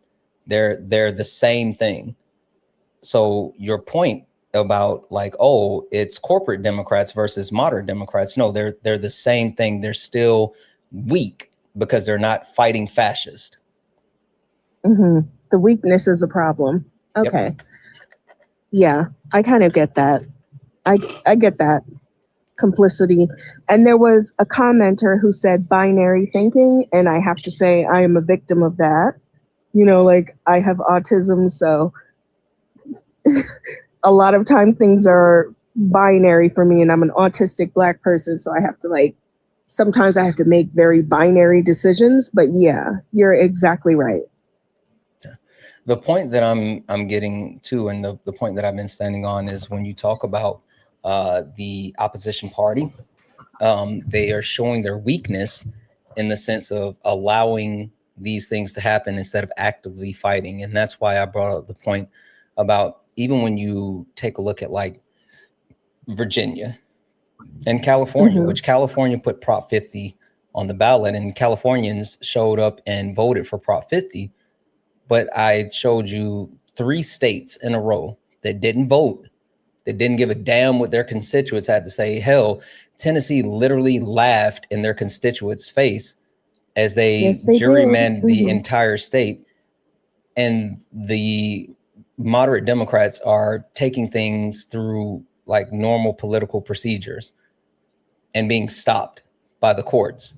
So the point that I'm making is, when you're supposed to be the opposition party and the party's showing up and they got guns and the best that you got is a butter knife, then you're complicit and you're weak. I agree with you with that.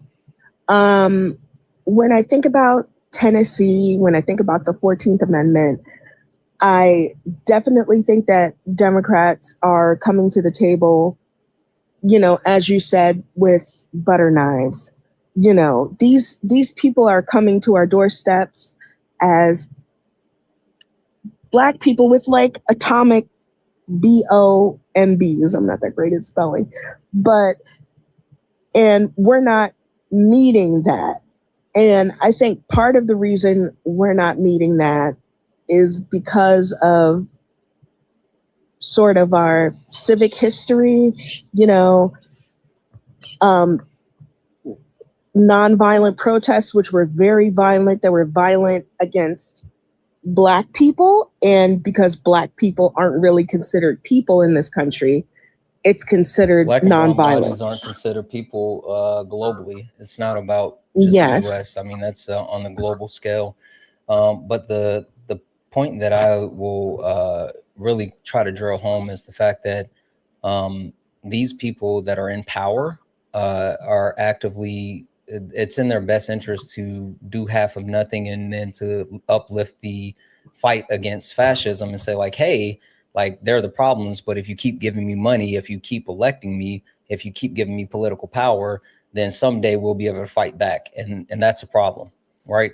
And so when I say moderate Democrats, anyone who like there's only two sides now, right? It's not left and right. It's not red or blue. It's either you're fascist or you're fighting fascists. Like there's no in between. There's no reaching across the aisle to work with these fascists because they believe in fascist shit. And they believe in upending the 1965 Civil Rights Voting Act. They believe in dismantling the women's not only right to bodily autonomy, but now they're pushing to eliminate women's right to vote. They want to shift back to a single vote for a household where the man gets the actual vote. So when you talk about the actual, you know, what's literally happening, if you don't have people who are actively, how do you feel about politicians lying to constituents to get their vote? I think it should be illegal, but also on a different thing. I think our country has always been fascistic, has always been a fascist country. They have just concentrated their fascism mainly on Black people. And Donald Trump is so incredibly incompetent that he can't even be a despot correctly. Sure. If you were to look I'm sorry, give me a second. Give me a second. Guys, we just got a 10-minute, I guess. Oh, I'm sorry. They don't like, no, you're fine. You're fine. They don't like what I just said, but it's fine. What I need you guys to do, so let's lock in and power tap and do all the wonderful things to get through this 10-minute restriction. If you don't mind, tap the screen, share the live, send your daily heart me, send gifts if you want. We have the gift goal, which is the kissy hearts. If we can, you know, send some of those, that'll help protect the live. Keep tapping the screen. Also, I am trying to figure out what I want for lunch. I would love some lunch ideas. So if you guys can drop some lunch ideas in the comment section, that would be awesome as well. We got 65 new followers so far on the stream. If you look up in the top right-hand corner, if you see the word follow, that means you're not following me. Hit that. Chipotle, oh, y'all are fucking tripping. Y'all trying to have my stomach sounding like some Timbs in the dryer. With the Chipotle thing, if you go to Chipotle and you get like a vegetable bowl and you make oxtails ahead of time, you shred the oxtails on top of the Chipotle bowl, and that's really, really good with all of the flavors of the Chipotle bowl. Yeah, no, I mean, like I like the flavor of Chipotle, but like it always does my stomach something bad. I can't do it. But anyway, guys, you fucking diabolical. Did someone say Arby's? Arby's? I love Arby's. You guys are Arby's gyros are so good. They're good. I promise you. Arby's gyros are excellent. Ain't no way. They taste like you went to the Greek restaurant that was attached to the bodega. It's insane how good they are. With extra tzatziki sauce. Woo! Okay. Anyway, guys, keep tapping the screen, share the live, send the gifts. Look up at the top. If you see the word follow, that means you're not following me. 1.5 thousand people hanging out here. And we only got 65 new followers on the stream. I know for a fact there's more than 65 people that have not followed me. We're on our way to 200,000 followers. Please, please, please hit that follow button. Even if you are not exactly sure if you want to watch me again, if you want to give it another shot, hit that follow button. I do more than just debates. Even if you like, this guy is stupid, he has a stupid punchable face, sure, hit that follow button and come back and rage out to me. But we're trying to get to 200,000 followers. And I know for a fact that there's more And then 66 people that have not followed me yet. W's in chat for Darius for the $1 donation saying, I neglected to introduce you to Dr. Hillary Argo, PhD, who's a anthropologist with a specialty in plant medicine advocacy. She's also a prison abolitionist who would have been perfect for a late night panel last week. She would be a wonderful addition to your network. Absolutely. Also, it would be awesome to connect her with abolitionist Al, because Al is going to keep running that topic and talking more about that. So absolutely. Dubs in chat for Stacy for the $5 donation saying, Tim's in the dryer making me cry. Listen, my stomach would be on a different level if I ate Chipotle. Like, I can't do it. And we're all caught up. Let me check YouTube. W's in the chat for Just Devin for the $2 YouTube super chat to say, don't be dissing Arby's. I will diss Arby's all day, every day, twice on Sunday. And I said what I said. Orange creamsicle shake, though. No, I said what I said. Anyway, if anyone would like to support the live, you can do so. Cash App, PayPal, Venmo, pay links in the link tree in the bio. Santana speaks for you. Santana speaks for you is the best way to support the live. If you're over on YouTube, you can send a super chat and I will read that out. We got about 6 minutes left in this 10-minute restriction. So let's get the likes up to 50,000 likes. Keep sending gifts if you can. Keep the comment section moving. Just do all the wonderful things to protect the live. Yeah, I think the part that I am getting to is when we look at the way that our country is being attacked and dismantled. The people that are supposed to hold power are the Democrats, the ones that are currently leading the party, like a Hakeem Jeffries, like a Chuck Schumer, heck, like a I don't think Corey. those people should lead the party. Yeah, but they are. I know, but I mean, I'm sorry, I'm not so great at social stuff. Were you saying that those kind of people should lead the party, or they shouldn't? No, I'm saying those are the people that are weak, and those are the people that currently have the power within the Democratic Party, and so they ostracize people like AOC, like Bernie Sanders, like Zohran Mamdani, heck, even Ro Khanna, who isn't as progressive as I would want. He's at least trying to take some sort of a stance, and even Ro Khanna is getting certain pushback from the Democrat establishment. So the point being, even Ro Khanna, you look at his open secrets, he gets so much money from, it's literally called the Alphabet Company. That is what Google is called now. Open AI, all these different people. No, so it's like the Alphabet is not just Google, it's Google, Meta, dang, what is it? Google, Meta, I would have to look it up. There's FANG companies and then there's the Alphabet company. But yeah, like I mean, I agree. And I'm not saying Ro Khanna is a shining example or perfect or anything like that. But what I am saying is that he, at the very least, is advocating for more progressive ideas, more he's looking to hold the Democratic Party's accountable. He's not my shining example, but he's at least not someone I would overwhelmingly just consider a moderate Democrat. Yeah, I would say he's more of a sort of light Republican. I mean, I disagree.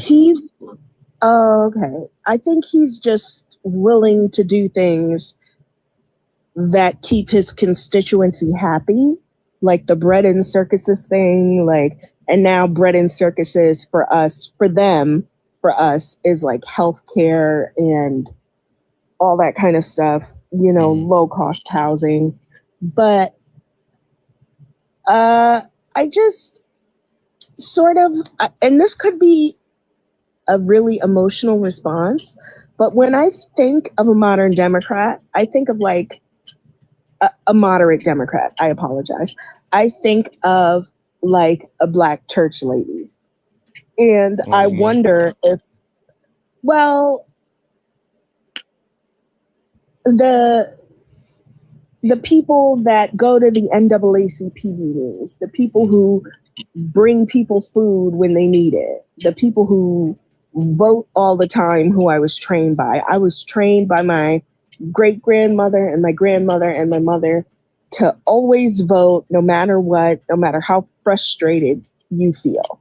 And to give mutual aid, to take people to the hospital, take people to doctor's appointments. And I just kind of wonder if when we're talking about moderate Democrats, do those people get whipped up in that explanation? Because I give $20 each week to the Democratic Party, for good or for bad. And there's a comment, Chris Thom, he said that, oh, that sounds pretty progressive. But those women and those men would be considered, moderate Democrats. And so it just kind of makes me wonder, like, that's why I make the distinction between corporate and moderate. Yeah, I think that like the idea of individuals is a little bit of an issue. But then when you talk about like the Black community, I think the Black community has always had a propensity to be a little bit conservative as individuals while voting for progressive values, understanding that like conservatism as a whole serves no function for individuals, but understanding that like because a lot of Black people are overly religious. A lot of Black people believe in like, oh, respect the older generation. The children should be seen, not heard. And, just all of those types of things that would lend itself to like a conservative ideology, but understanding that like Black people, including Black people who fought and died for the Civil Rights Act, has absolutely been radical.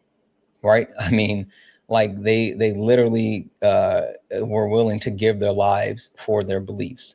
And so I think when you talk about the old Black church lady, well, yeah, you may be thinking about the old Black church lady today, but back in her day, she was marching down Selma. She was being beaten and bitten by dogs and fire hose. She was standing up in the face of, racists, in the face of fascists, in the face of like the fucking KKK, and fighting for not only herself and her family, but her future generations.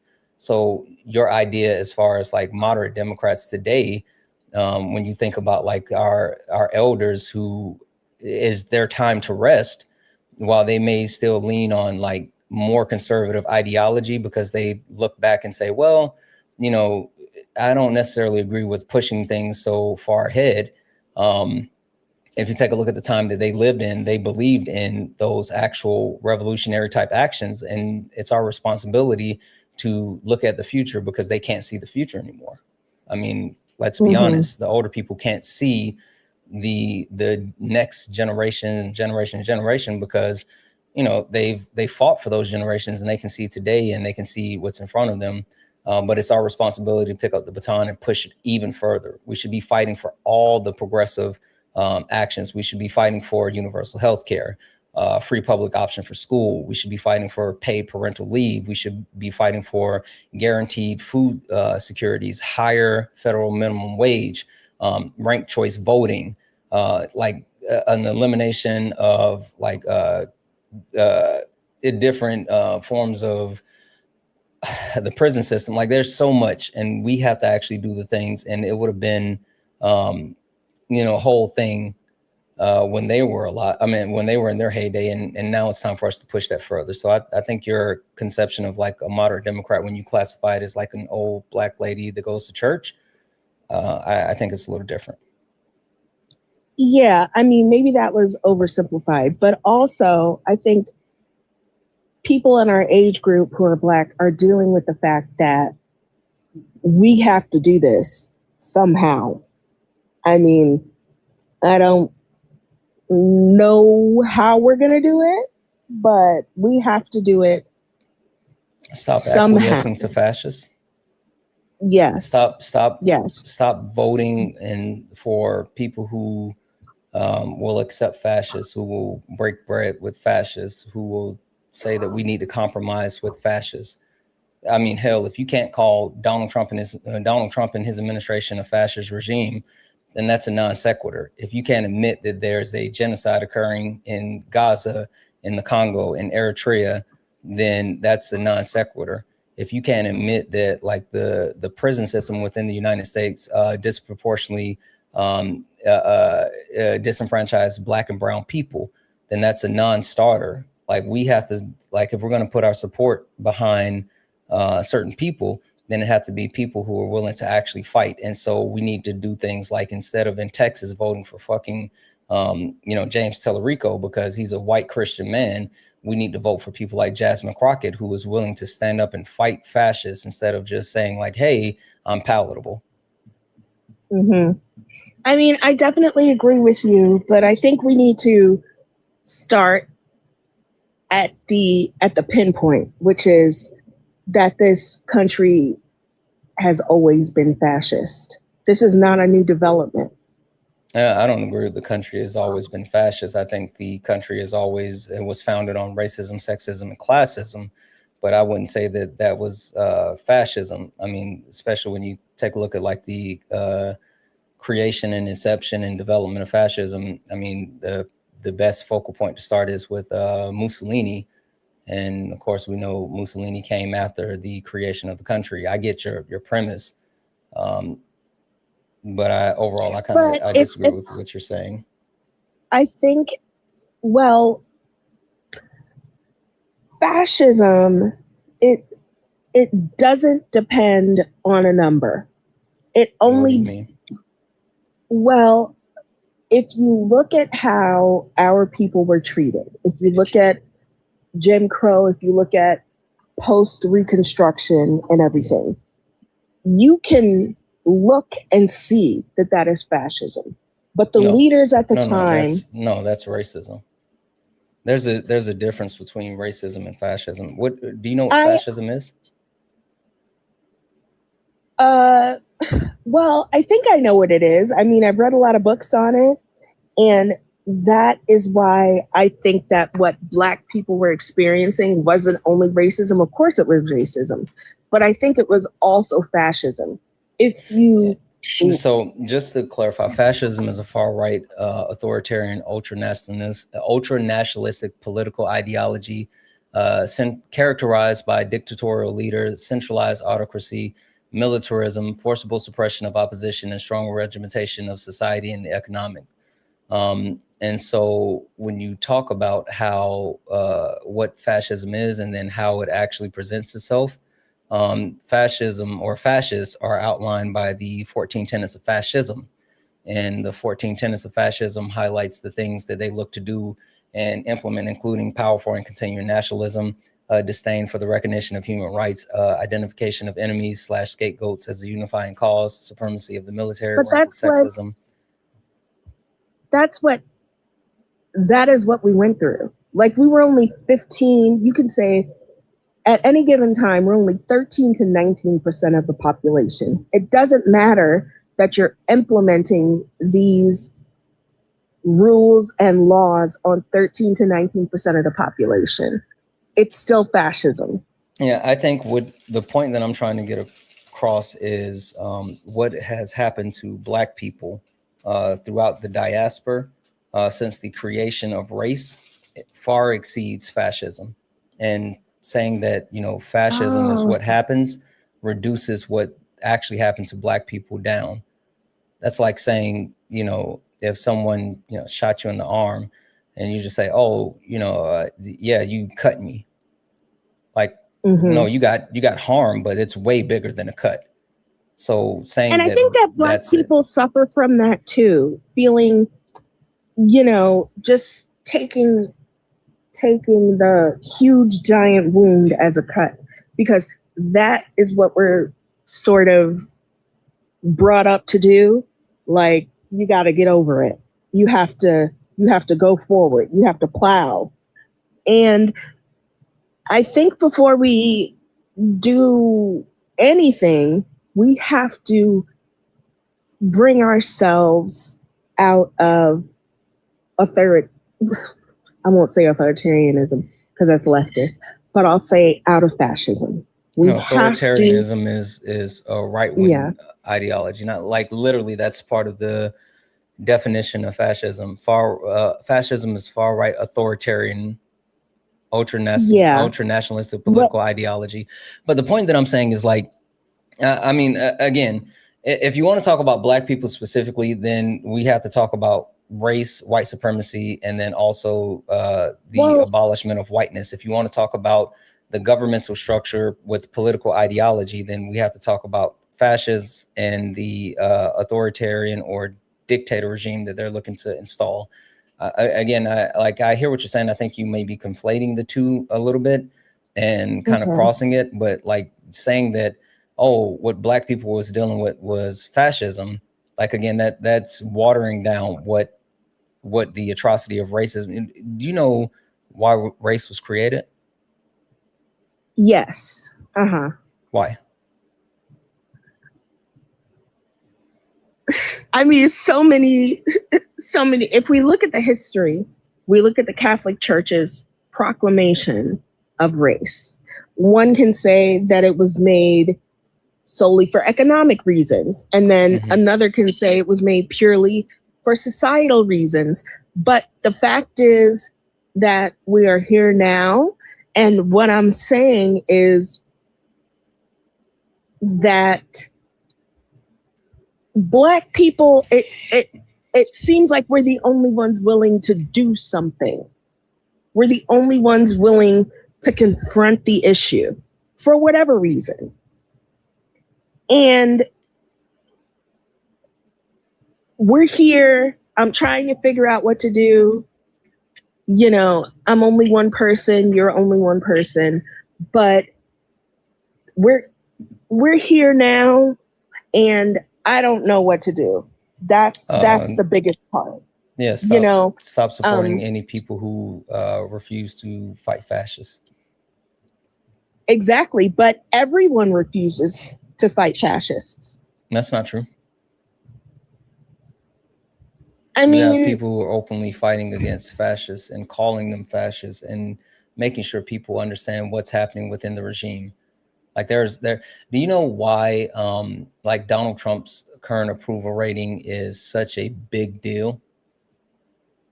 Yeah, because of I would assume because of the economy. Thank you for that. No, because in order for an authoritarian, and that's the specific form of fascism that Donald Trump wants to engage in, but in order for an authoritarian to be able to properly install their ideology and the things that they're trying to do politically, they have to have public buy-in, right? If you talk about like Hitler, the one thing that he did when trying to get across the idea of like World War II and Germany's involvement in World War II is his right-hand man, Goebbels, or however the fuck you say his name is. Goebbels. He created propaganda that he disseminated, basically saying that the Nazis were doing great within the fight against the Soviet Union, when really they were getting slaughtered. And they kept publishing propaganda to keep the public opinion high. And they even sent out spies to watch and listen to make sure that people still had a positive position when it came to the war and then the different things that the Nazis were looking to implement. And soon as soon as the actual temperament shifted from being a positive disposition, they lost the buy-in from the people, and then they could no longer continue to substantiate their efforts within the war. So when it comes to like people openly calling Donald Trump a rapist, a fascist, like AOC has been open with calling him a rapist, right? Like actually open fighting the things. Hey, Red, thank you for the dinosaur. Openly fighting him and admitting the things. It's important because without public opinion being low, they would be able to actually implement all the authoritarian shit they want to do, like the restriction to gun rights for transgender people, right? Which is the first step to infringing on the Second Amendment right for all people. So it's all, encompassing. But it kind of also brings us to another point, which is the PDF file person that we have in the White House. This is not a new thing with the Republican Party. The Republican Party has always propped those people up, have always done that. And the Democratic Party has separated themselves from that. And in a you don't think so? Okay. It's not about left or right when it comes to the amount of harm that's happening to children, hell, women and children, hell, people, period. But if the Epstein files has shown us nothing, the ultra wealthy, they don't care about their political ideology. They just want to, engage in CSAM. But yes, I agree with you. And I always speak about the Republican Party's problems, quote unquote, with PDF files because, just frankly, I'm a victim myself from 4 to 11. And whether they're rich, whether they're poor, it's a PDF file problem. Poor PDF files get in groups in trailer parks and do the same things. And the Republican Party, I'm sorry, Irene. I'm very sorry. I didn't do a trigger warning. But yeah, I mean, the Republican, I would have stopped you if I felt like you were going too far. Yeah, I mean, trigger warnings are important, but if you were, I was listening to see if you were going to try to talk about it, and I would have cut you off. But anyway, finish what you're saying. But I just have to say that this is PDF philia is something that's brought about, of course, by our major religion in the United States, even the God that certain people worship, impregnated a very young girl to bring about the savior of the world, quote unquote. So that makes other young women think I'm doing a really important job. I'm doing something important. I'm confused where we're going with this now, though. But I'm just saying, I think there are clear differences between the two parties. I don't think it's a both parties thing. If you look at the record objectively. I don't think when you talk about the fact that there's pedophiles that exist, I don't think that's an issue with the Republicans or the Democrats. While I do call the Republican Party the guardians of the pedophiles, it's the ultra wealthy show up in the Epstein files regardless of their political affiliation. Elon Musk was begging to get on the island while he's a Republican, while Bill Gates got onto the island and he's a Democrat. It's all the same to me. But the bigger point that I'm trying to get across is it shouldn't have taken Ro Khanna having to work with Thomas Massie to get the Epstein Transparency Act pushed through. One thing that I wish they wouldn't have cut out of my Jubilee debate with Ro Khanna is the fact that I said, why aren't you calling out the people from the Republican Party that know all the things that are being done, but they're willing to stay silent? I'm like, if these things are so bad and people know these things, these things, then start naming names and call them out directly and say, hey, this person, you're protecting pedophiles. Hey, this person, you're protecting pedophiles. It's still an instance of going back to what I said about moderate Democrats are weak, because when it comes to stuff like that, you have to actively fight. So that's the thing. Yeah, I definitely agree with you. And then I'll hop off because I know I'm boring everybody, but I'm sorry. No, you're good. But if you look at the record for Republicans, I'm talking about state laws and their votes that have to do with state laws, you will see them vote in an overwhelming amount against laws that stop people from being PDF files. You will see that. The Republicans have always had this problem, and in large part, it's because of their insulation with Christianity. Christianity is an insulation to them. It's not a real faith. Yeah. And I'll say this and then I'll let you go because I appreciate you coming up. But I think the premise behind well, who's passing laws or, you know, passing laws to stop pedophilia or whatever. I don't think there's any laws that's going to actually stop those type of people. I think they're going to continue to try to harm people. And while, yes, you can do things to try to mitigate the harm for children and all this other stuff, I am a proponent of making them face the wall, lining them all up, and you know, painting the wall red. So, but so okay, see, I lied, and as a quote unquote victim of these people, of course, I would love if my abuser was like hung over a volcano and I got to eat like king crab legs and watch him suffer or whatever. But the fact is that will not stop other abusers from abusing. And I don't know. I think that if you make a few of them face the wall and people have to see them facing the wall for what they did, I think a lot of people are going to slow down trying to touch kids. And, you know, it's just my opinion. From a person who's been through it, it does not stop them. Okay. And what does stop them is chemical and physical. Have we? Because like if you take a look at other countries around the world who have implemented the wall policy, it literally has completely dropped the rates as far as you know, engaging with children. And I know what countries like the Philippines have done that. China has done that. Yeah. And you've seen the rates as far as like what's happening. I'm not saying that it's going to stop it. I'm under no false pretense that there's something that's going to completely stop all of it, but it will make people like second guess, third guess, fourth guess, because again, if you line enough of them up and you paint the wall enough, people are going to get the example. I mean, yes, they are very bold, but I'll say the biggest thing that stops them is physical and chemical castration.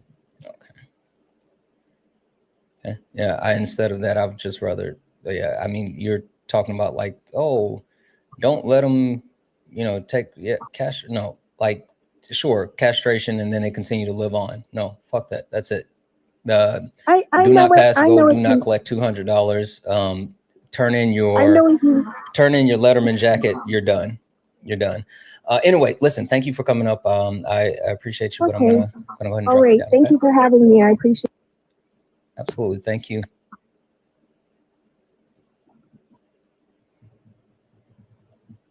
Yeah, I think that like I mean I hear her, but